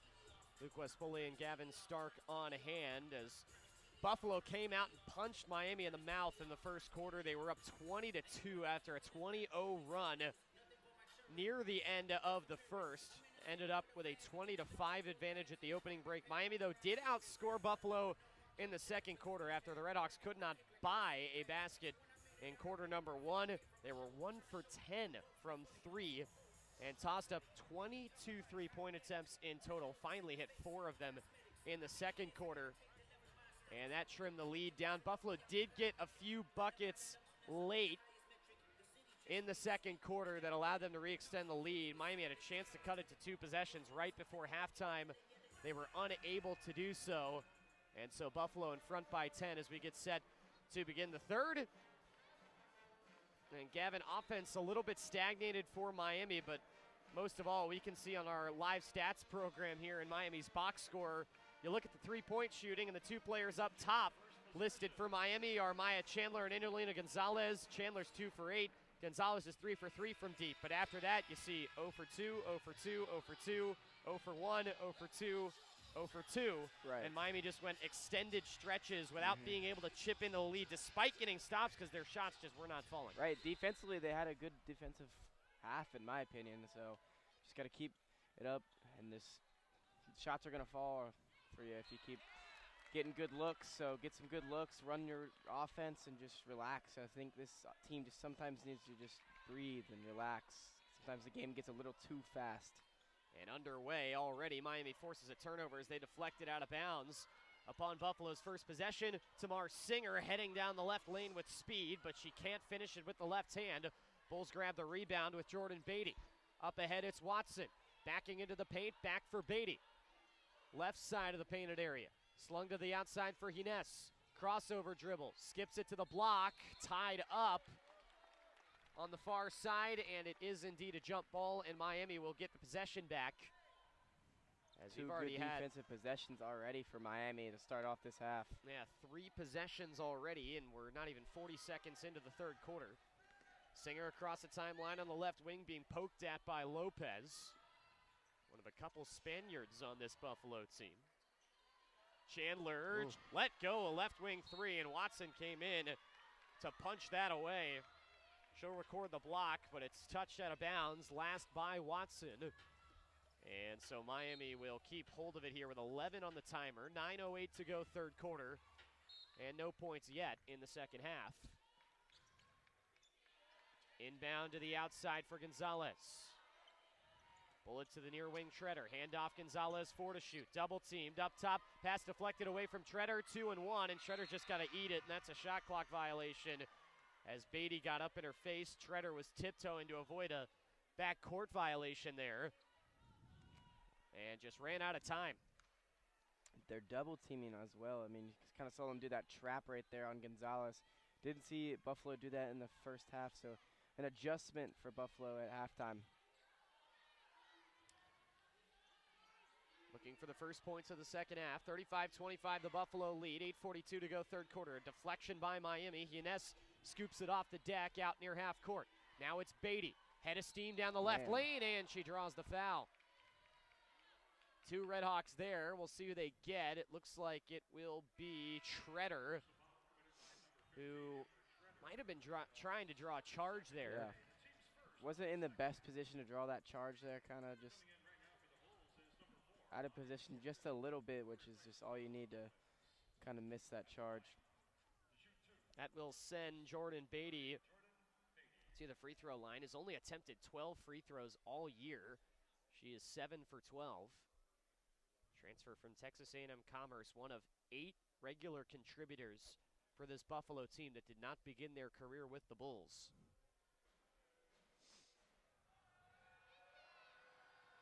And she launches the first free throw long.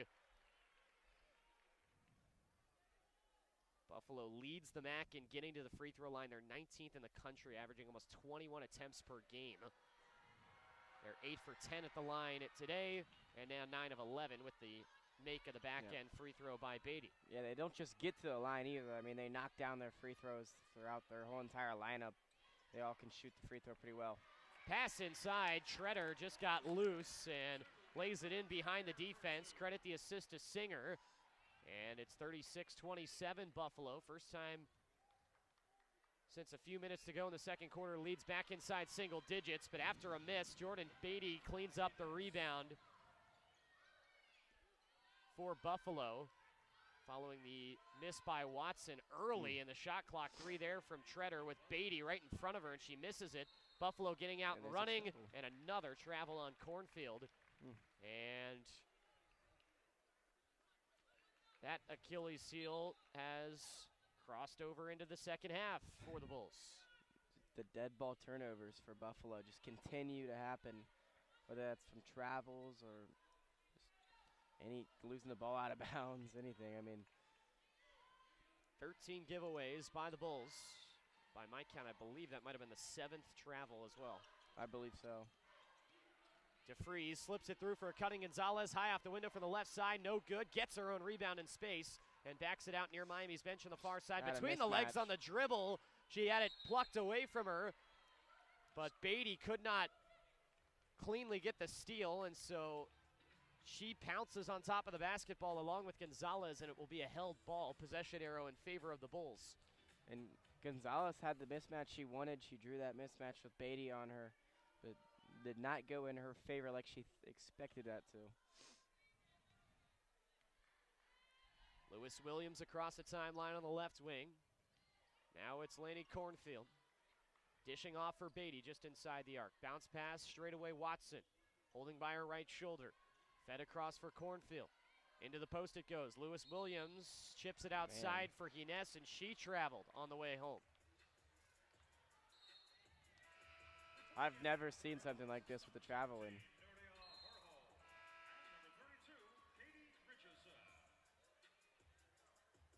And Buffalo just keeps repeatedly Nuria Herho checking into the game as well now. First time we've seen her today.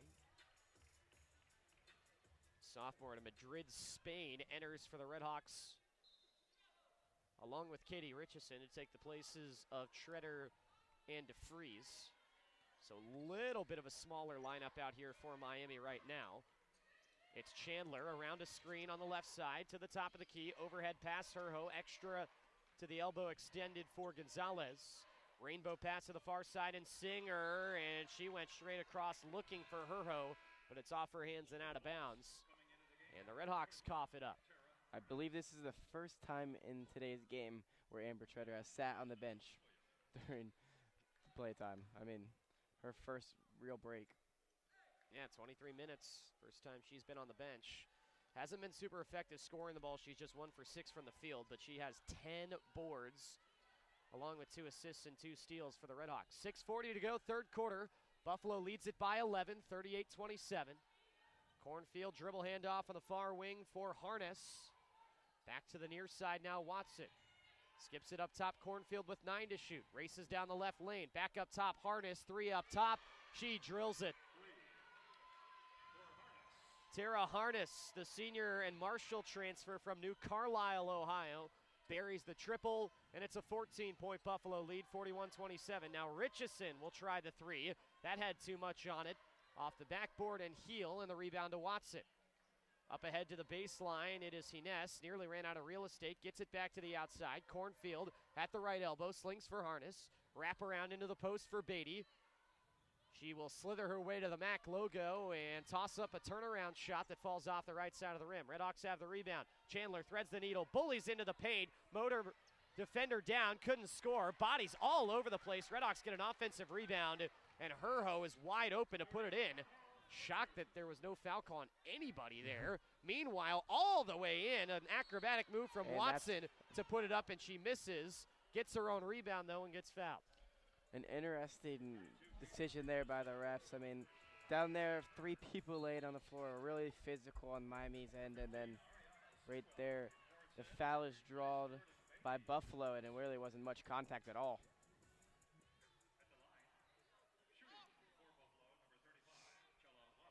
So Chella Watson will shoot the free throws, and again, we see, like they did in the first half, Becky Burke is not putting her players on the line. to fight for a potential offensive rebound, so more concerned in defending the half court. I mean, it might also just be that this team is that good at shooting their free throws, too. I mean, she's confident in her team as well, and why not get better on the half court defensively and get an advantage there? Watson makes the first and the second, and it's now a 14-point lead once again for Buffalo. Corey Lard coming onto the floor for Miami as Tamar Singer will get a rest.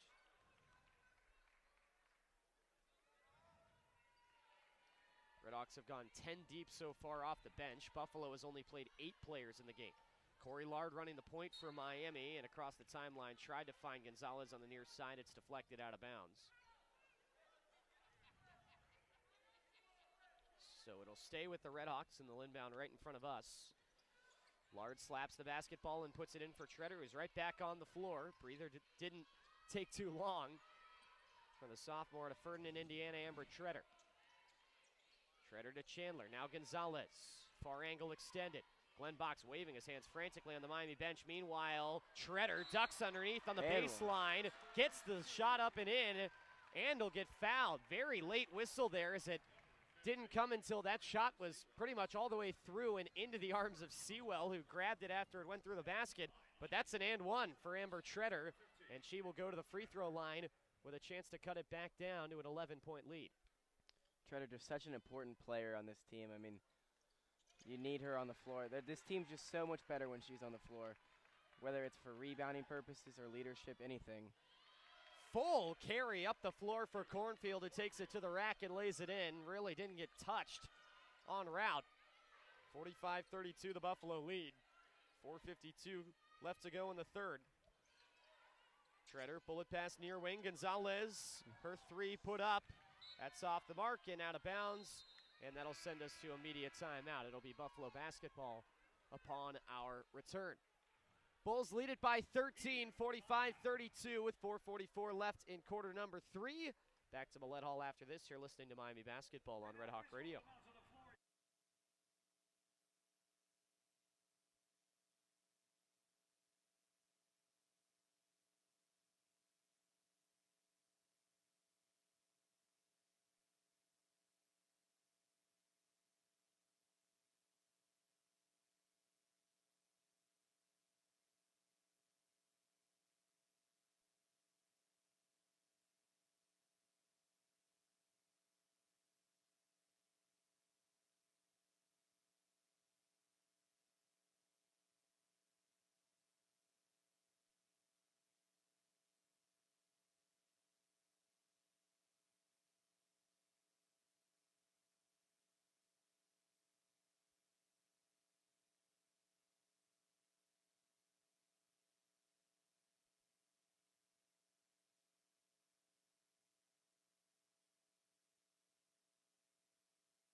Back here inside Millett Hall, 4:44 to go, third quarter. It is Buffalo 45 and Miami 32.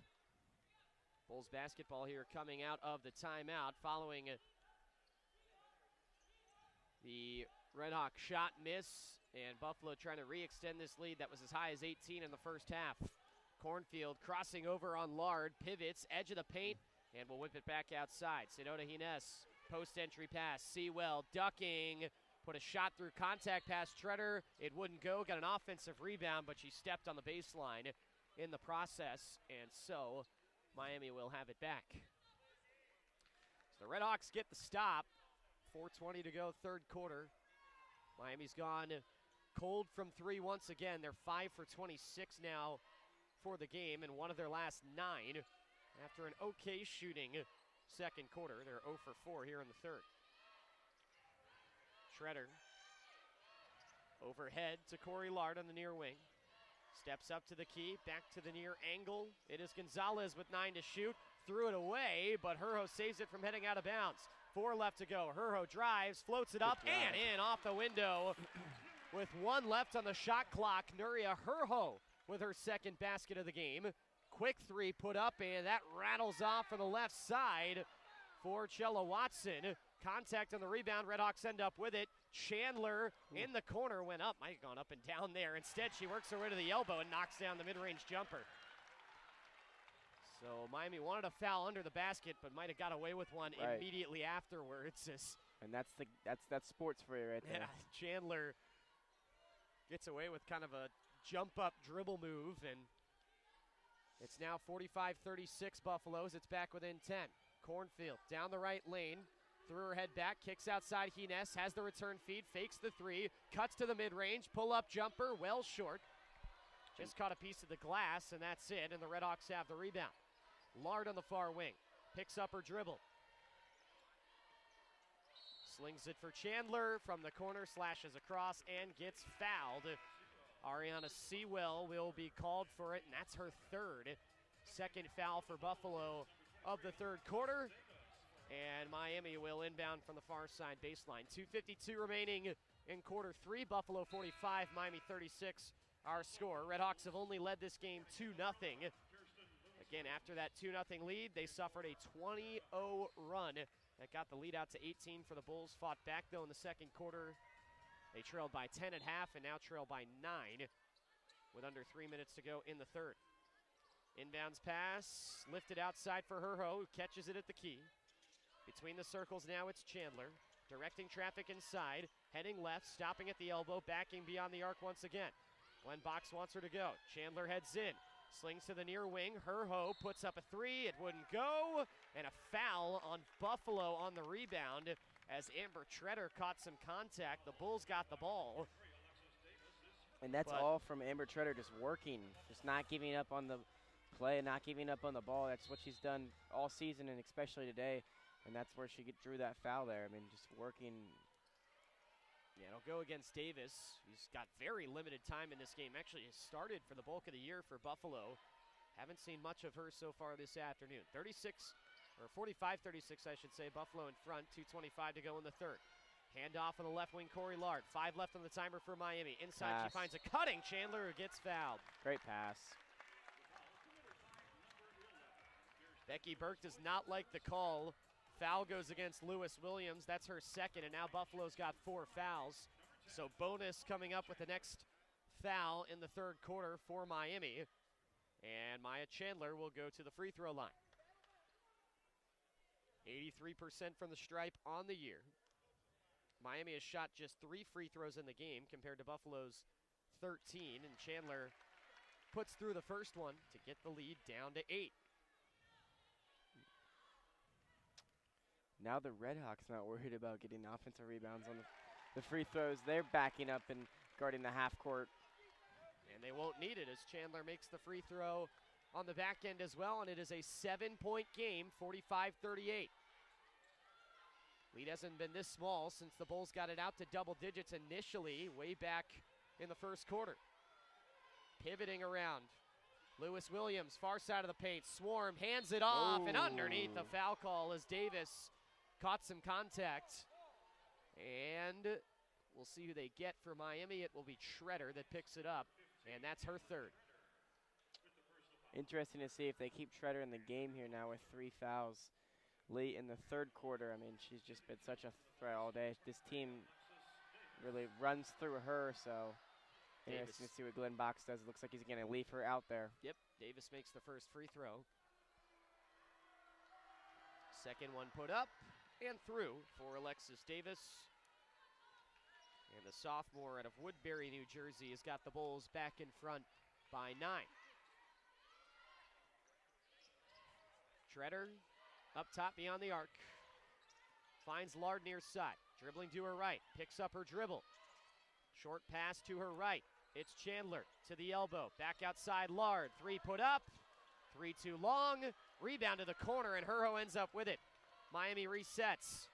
Back between the circles. Chandler cutting, spinning down the left lane, pivoting around. Whips it underneath for Herho. Back for Chandler. Free throw line jumper. Rattles off. Ooh. Foul on the floor against Buffalo. And Miami continues to feast on the offensive glass. It's been something that Miami as a team has struggled in so far in this season.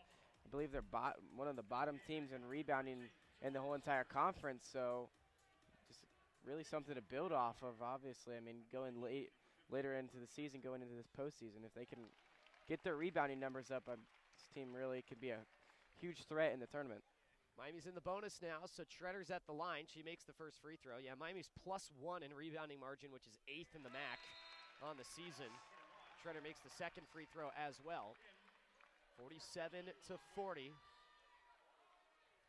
And it's interesting, Glenn Box really emphasizes his collective effort for his team's rebounding, but it has really been the Amber Schroeder show. Right. She's got 13 boards as Miami's leading rebounder in this game. 1 point shy of a double-double again for Schroeder as well.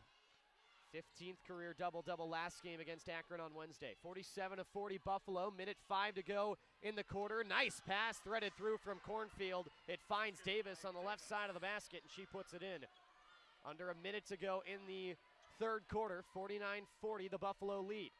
Singer out near half court. Skips it left wing for Gonzalez. Jabbing, Gonzalez finds Herho up top. 14 to shoot. Bounced into the post. Schroeder can't secure it off the pass by Herho.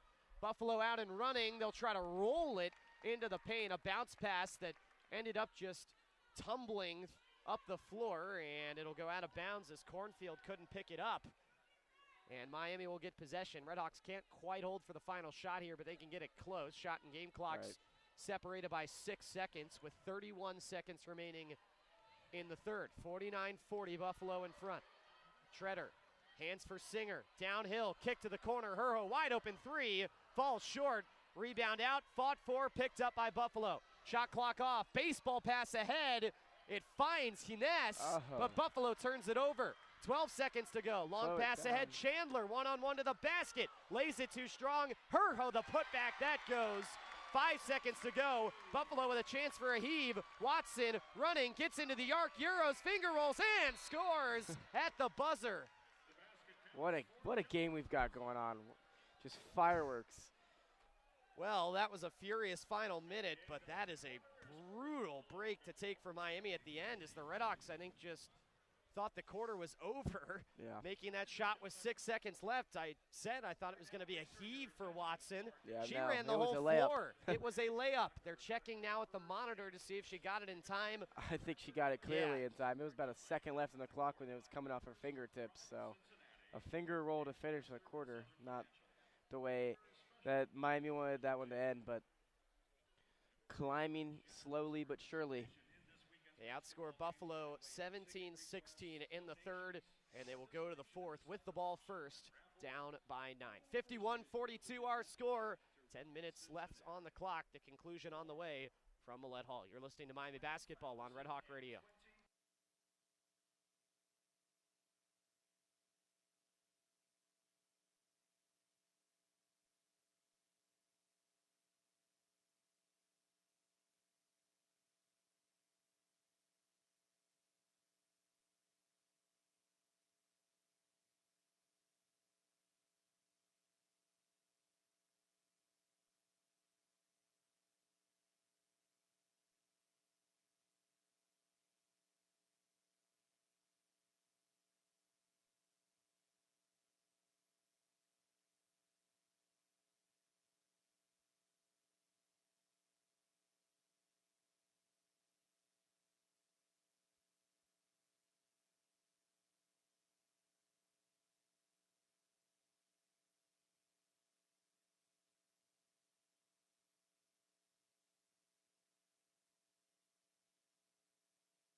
51-42.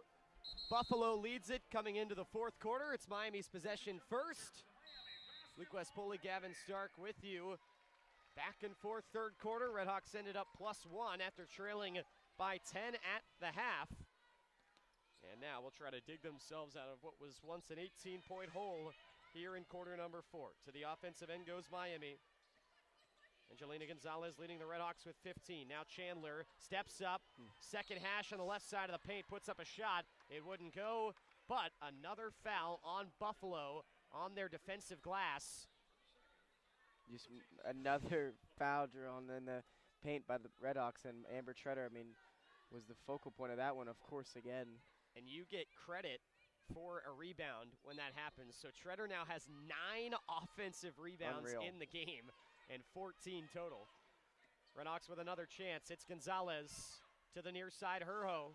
Deflected pass, still finds Treader with a back turn straight away. She handed for Gonzalez, but her three-pointer from straight away got blocked. Harness now running all the way in. Finger roll rolls off the front of the rim. Rebound fought for. Treader ends up with it for the RedHawks, and Singer had it deflected away right in front of the Miami bench, or the Buffalo bench, excuse me, but out of bounds off of the Bulls.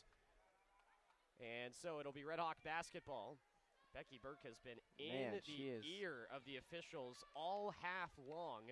Has not been happy with. No. You can almost feel a tech coming if it continues. Not been happy with the no foul warning calls. Yet, though. Yeah, under both baskets, really. The foul calls on one end on her team on their defensive glass, and the lack of them on the other side. Gonzalez has it near angle, 8 to shoot, finds Chandler, driving baseline, dribbles between the legs, gets to the MAC logo with 3, turn around, high left-handed shot, off the glass, no good. Miami got an offensive rebound, but there was no time on the shot clock at that point, and that is a shot clock violation on the RedHawks. Give Treader her 10th offensive rebound, though, just for stat padding purposes. 8:45 to go, fourth quarter. It's still 51-42 Buffalo. Bulls back to the offensive end, taking it from left to right. Cornfield. Left shoulder pointed towards the basket. Singer up on her. She'll head left around a screen. Stops at the elbow. Bounces it into the post for Davis. Rips around. Tried to put a shot up. She got smothered by Treader. And Miami will get called for a foul, and it will be Treader that gets called for it, and that's her 4th. It's huge. Nope, they get Tamar Singer instead. Oh. Pardon me. And that is much better for the RedHawks, as that's her second foul. Yeah. So Alexis Davis now at the free throw line, kind of a line drive shooting for him, but she puts in the first one. So back to a 10-point game with 8.5 to go. And the second one drops through off the bounce. 53-42 Bulls with 8:30 left. Singer from right to left, into the front court. Israeli starts racing, stops her step now, and across the court it goes for Gonzalez. Jabs once, puts it between the circles for Chandler. Dribbling back and forth, stepping right. Chandler tries to wrap it into the post. Treader fumbled with it for a moment, regathers, turns to face the basket, now turns her back once again, spinning, puts up a right-handed shot, wouldn't go, gets her own miss, ducks underneath, and puts it back for 2. Treader has been a monster on the glass in this game, and she's now got her 16th career double-double with 11 points now. It's 53-44 Buffalo with 7:50 to go. She has a double-double in offensive rebounds and points. She doesn't even need the defensive rebounds to count. Unreal. 16 total boards in the game for Treader.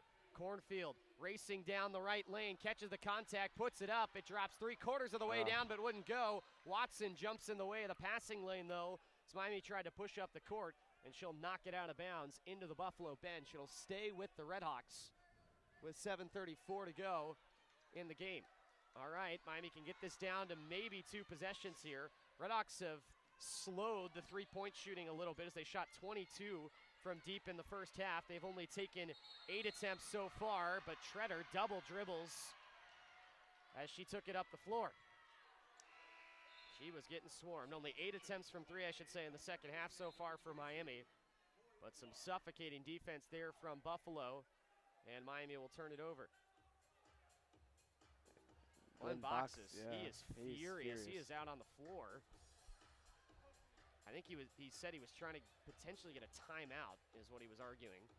As Treader got trapped, she was up against it next to half court, couldn't fall behind for the backcourt violation, and that was when she just got a little bit wobbly with her feet. So the RedHawks turn it over. Buffalo back to the offensive end. 9-point Bulls lead here on the road. Trying to win their third in a row. Pick up their 22nd win in year 3 under Becky Burke. Handoff up top, Watson. Backs it up to the logo. Heads left. Watson at the elbow. Pulls back with a shot. Off the backboard and in for 2 plus the foul. It started to drop down. It popped out. It hit off the backboard. Went back in the bucket. And an and one from the left elbow off a tough shot for Chella Watson. And that's why she's one of the best players in this conference. I mean, she can make those tough shots like that, and late in the game when it matters most, she can knock them down especially. Seems like she's been really quiet today, but does have 12 points. That's well below her season average. She's averaging nearly 21 a game, but she's been heavily guarded today, so. Yep, and a focal point for sure. Misses the free throw short, though, an uncharacteristic miss from a really good free throw shooting Buffalo Bulls team. Just their third miss in 18 attempts on the game. Gamble for a steal and a foul drawn by Cornfield. As she punched the ball out from Corey Lard. Lard got it back, but committed a foul in the process. Just extended her arm just a tad bit, and made it easy for the refs to call with that extension of the arm. Frustrating if you're a Red Hawk. 55-44, Buffalo leads, 6:50 to go.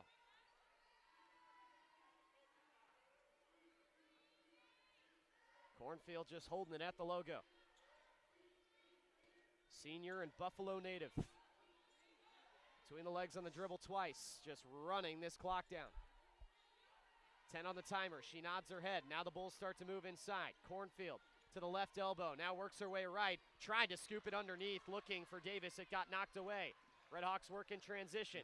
Chandler backing in, spins to the baseline, looking for a kick, circles the paint, has it deflected away, grabs it back, finds Gonzalez, works to the paint, floats it up and misses it short. And Buffalo's got the rebound. Hines is holding her right knee. She is in a lot of pain. Meanwhile, the Bulls run it the other way, and Watson puts it in for 2, and it's a 13-point Buffalo lead. Hines has just been putting no weight on her right leg. Cramping, it looks like. Yeah, holding that right knee. Maybe. Never went down to the floor, which is good, but she was just standing on one leg throughout that entirety of the Buffalo possession as the Bulls ran it up the floor and scored in transition, and she will get helped off with a trainer on each shoulder as she's not putting any weight on that right leg. Just hope she's okay. I mean, I don't want to see that. 9 points and 6 rebounds for Hines. Yeah, she's perfect from the field, all coming from 3. Not a player that shoots a ton of threes normally, but made a trio of them today and has been a real nice spark for this Buffalo team offensively, especially in a few moments where Chella Watson wasn't scoring as much, and now Watson started to pick up her scoring. And Buffalo leads by 13. 6:05 to play. 57-44, the Bulls in front.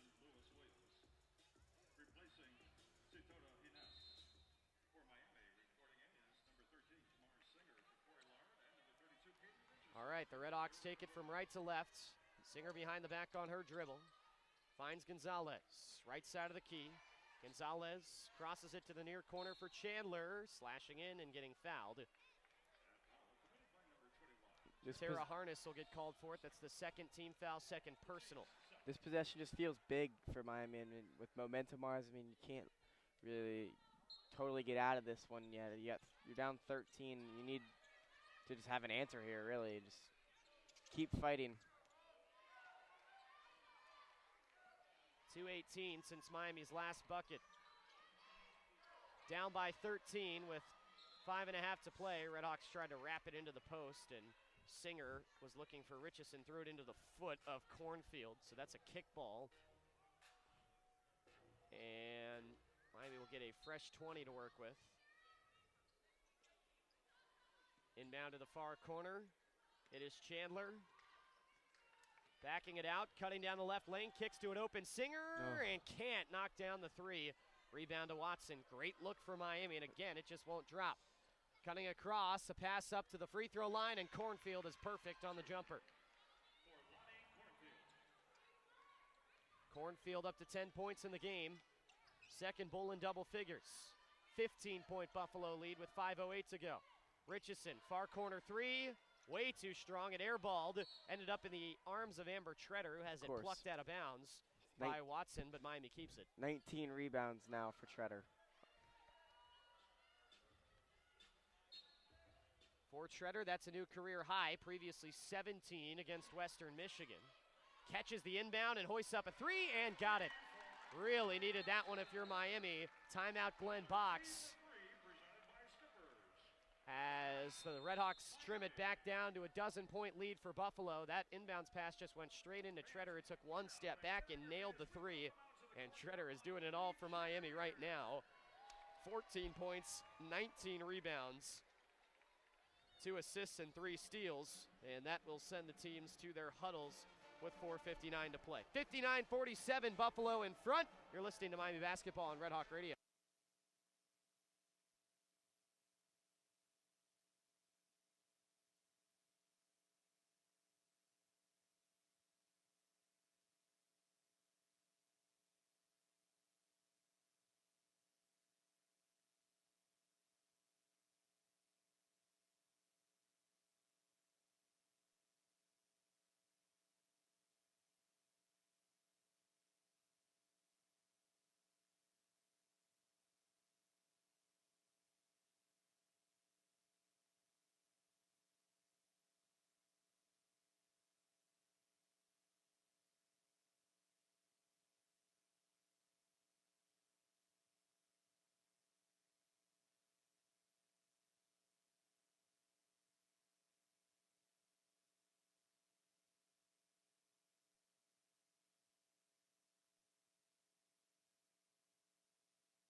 .4:59 to go in the fourth quarter. Buffalo 59, Miami 47. Good note from Miami women's basketball SID Dave Meyer. 19 rebounds for Amber Treader. Mentioned it's a career high for her. That is currently the third most, tied for the third most in Millett Hall history. So maybe on some facility record watch. So we'll keep an eye on that as this game develops. Yeah. Watson, meanwhile, misfires on a three, and now the RedHawks have a chance to cut it back down to 10. They'll lead Treader under the bucket, and she lays it in off the dime by Tamar Singer. Back down to 10, 59-49, the Buffalo lead with 4:33 to go. Watson heads left and hands it off for Cornfield outside the arc. Coach Burke calls up a play from the Buffalo bench. Post entry pass poked away by Chandler. 2-on-1 for the RedHawks. Chandler lost it on the deck, dives back on top of it. Pile up ensues. Jump ball, Buffalo possession. Would have liked to have seen Chandler dump that one off to Singer, who she had to her left. It was a 2-on-1, and just can't have that happen. Can't lose possession of that ball. And that will send us to another timeout on the floor. So Miami gets a quick bucket. Buffalo ball when we come back, leading by 10. 59-49 Bulls, 4:17 to go. You're listening to Miami Basketball on RedHawk Radio.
4:17 to go here in the fourth quarter. Buffalo leads Miami 59-49.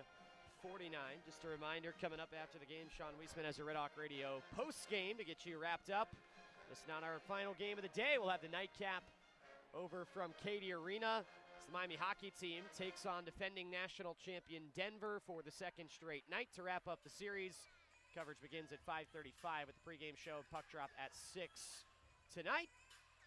And next time we'll be on the air with you after tonight. We'll come your way on Tuesday as Brian Smiley and the Miami baseball team host their home opener against the Wright State Raiders.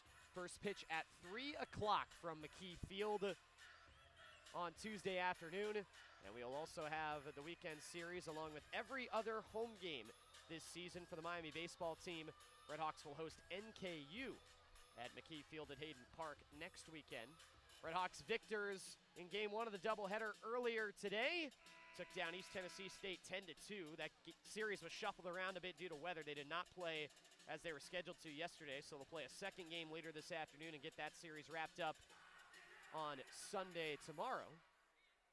Miami softball team as well at the Rocket City Showcase. They had their weekend plans changed by weather. In addition, they're currently leading undefeated at 18th ranked Auburn 6-1 in the fourth inning, so we'll keep an eye on that as that progresses.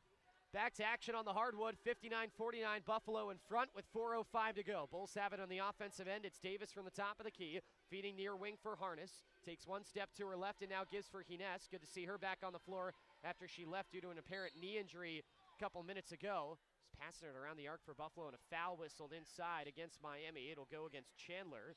She gets her second and the fourth team foul against Miami with 3:54 to go in the fourth. Fresh 20 for the Bulls, and Cornfield takes the inbound pass and walks it out to the logo.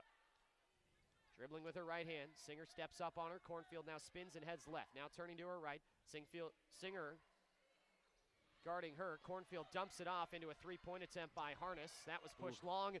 RedHawks with it, nearly turned it over as they crossed the timeline, but instead, Miami works it into the front court, and a mid-range jumper from Angelina Gonzalez hits off the heel. Watson takes the rebound, runs the floor, lost it on the court. Cornfield scoops it up, kicks out Hines. Her three is online. Setota Hines is 4 for 4 from the field in the game, all from three for a player who made just 10 threes all year headed into the day. And it's Buffalo by 13. Far corner three missed by Chandler as Miami pushed it up the floor. Tapped out of bounds, though, on the rebound by Buffalo. 62-49 Bulls, 3:08 to go. Miami inbounds from the near baseline. Inbounded to Freeze, handoff Singer, around the arc, works her way between the circles to the near angle extended Treader, picks up her dribble, pivoting left and right, finds Chandler on the far side with 10 to shoot, makes her way to the paint, threw it too strong, off the glass, and draws another foul on the rebound as Chandler got two hands on the basketball there and caught contact down low. Good job by Chandler to follow up her miss and then draw a foul off of following up that miss, so good job by her, good heads-up play, and way to just keep fighting late here in this game. That's what you need with 2 minutes and 54 seconds left. Down 13, you just got to fight. Just a third foul as a team on Buffalo, so another inbound coming from Miami. Gonzalez gets the return handoff, cuts it across the paint, gets the foul, and the finish from the right side. Count the bucket for Angelina Gonzalez, who will get helped up to her feet. Setota Hines commits the foul, the fourth against Buffalo, and so Miami will be in the bonus the rest of the way. Both teams will be with the next foul. Nuria Herho comes back onto the floor to replace Ilsa to Freeze. And Angelina Gonzalez will shoot the free throw to try and cut the lead back to 10 with 2:50 to go.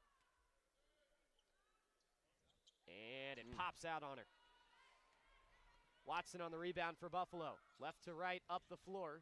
Watson stops, accelerates, and blows right by Gonzalez to score on the layup. 13-point Buffalo lead. RedHawks have got to get it in gear here in the final 2.5.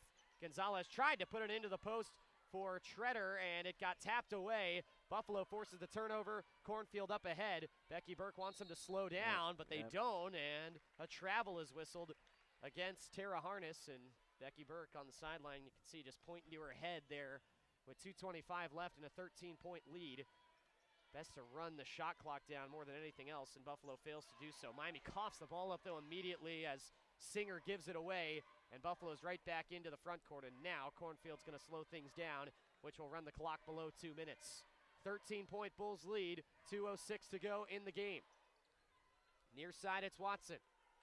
Holding next to her left shoulder, and Chandler was digging at the ball there and got a little too handsy. She'll get called for the foul. That'll send Watson to the free throw line. Emily Bratton rushed up off the Miami bench to sub in. She will take the place of Maya Chandler. Nope, Chandler was starting to go to the bench and instead came back on the floor. So Singer will go off instead.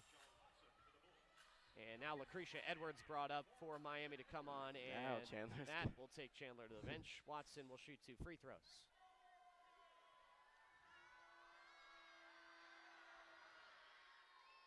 Watson nets the first one. Buffalo on the game now, 16 for 19 from the free throw line.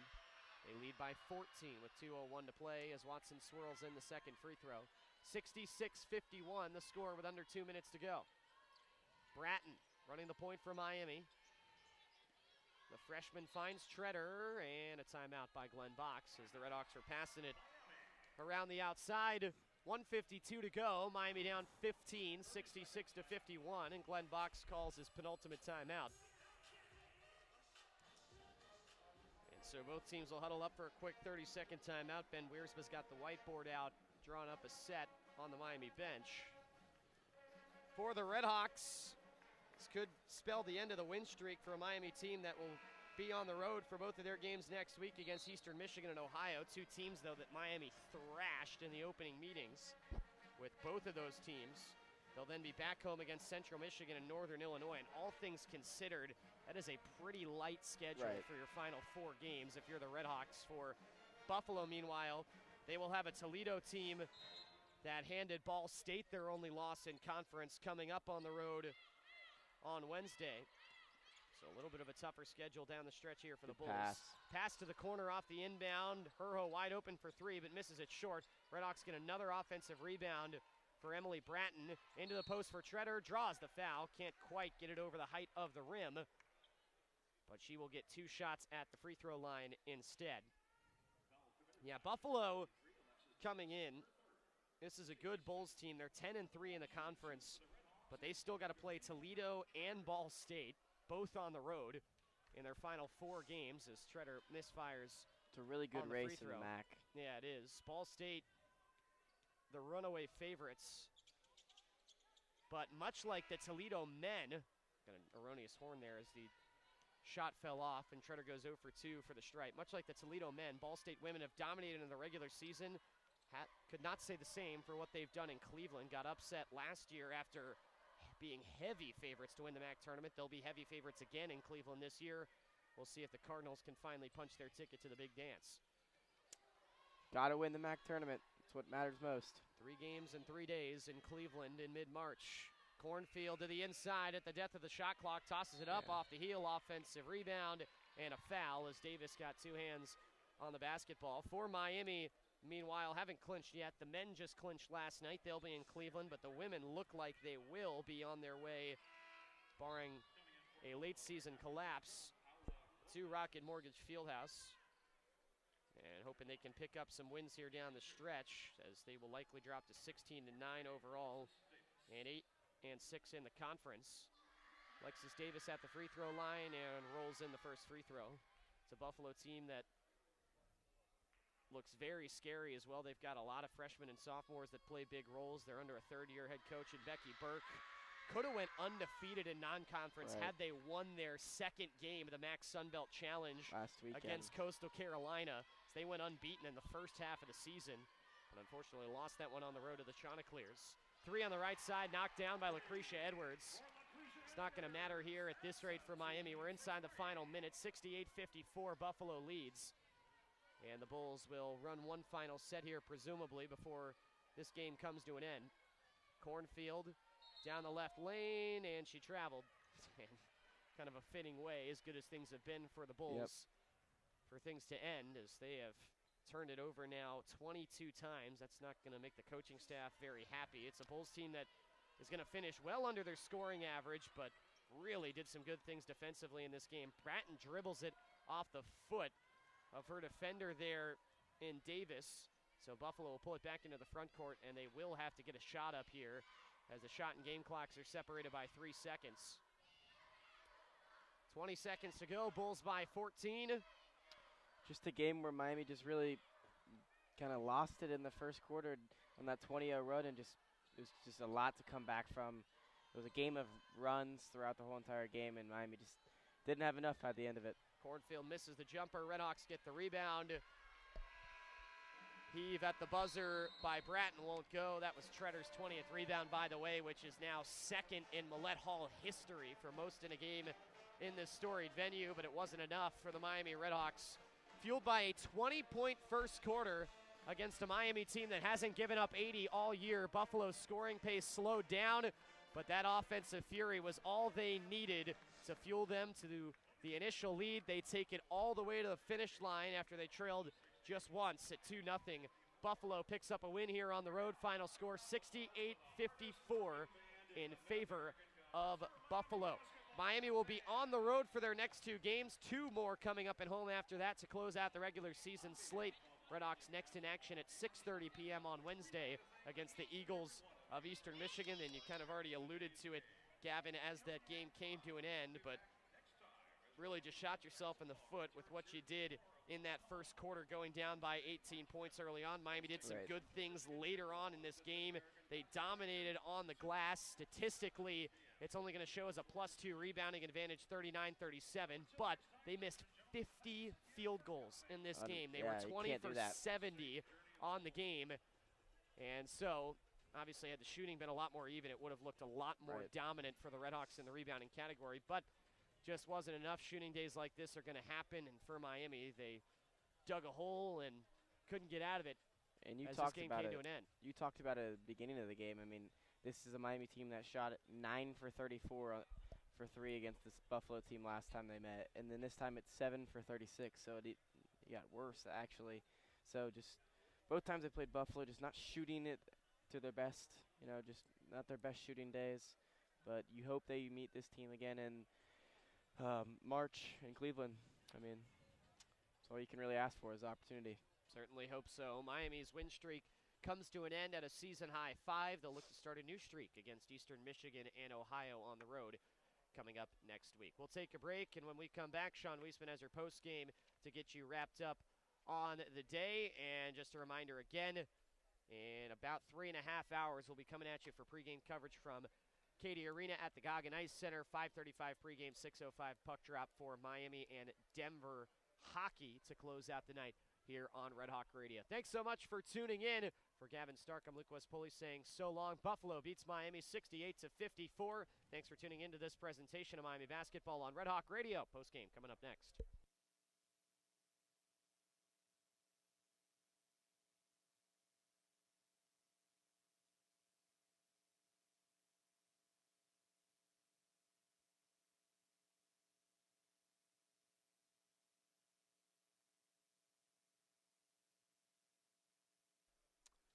Well, it was a tough one for the RedHawks, as a 68-54 final is the result for Buffalo versus Miami today here at Millett Hall in Oxford, Ohio. I'm Sean Wiesemann. Thank you so much for joining us for our coverage of today's game. Obviously, not the result that the RedHawks wanted, but some things to take, good things to take away for Miami. For starters, Miami able to put up 70 shots. That is not a typo. That is not a missay or anything like that. That is 70 shots, 20 for 70, shooting field goal percentage 28%, shooting 7 of 36 from 3.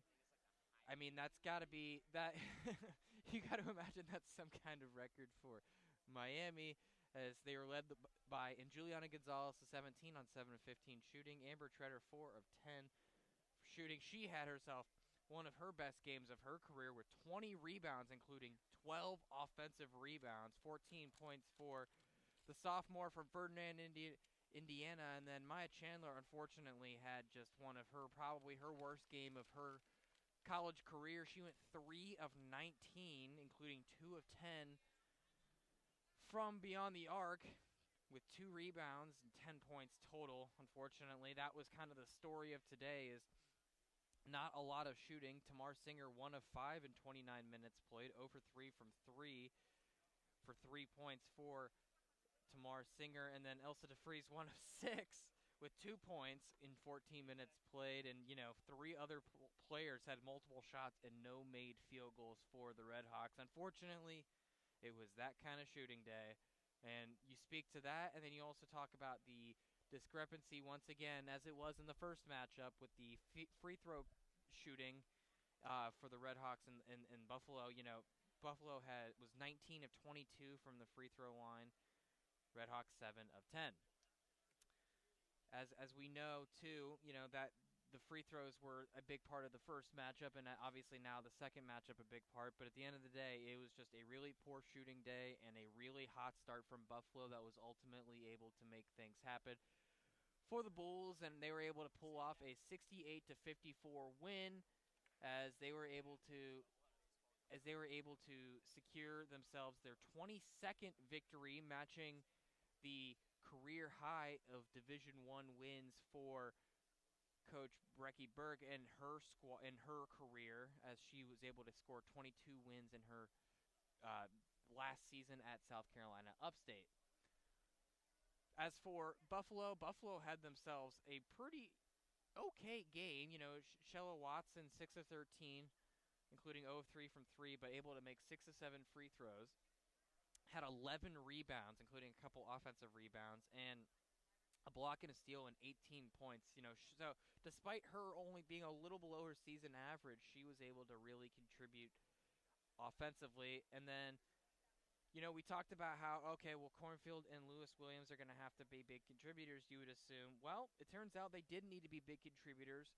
Cornfield was just 2 of 10. Obviously, she had 7 assists, but also had 6 turnovers and only 9 points on 2 of 10 shooting, like I said. And Lewis Williams, 3 of 5 with 3 rebounds and only 6 points for the sophomore from Mooresville, North Carolina. And, that's just, unfortunately for the RedHawks, you play so well, you stop so many, you feel like you've stopped some of their top offensive scoring options, but the reality is 9 different players were able to score for the Buffalo, were able to score 3 or more points for Buffalo, and that was kind of the story of the game, is their ability to attack you and beat you from many different angles.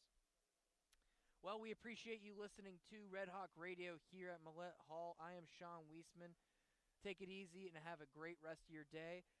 And we'll see you back here in just a few hours as Miami takes on Denver in their final game of the series. Thank you so much.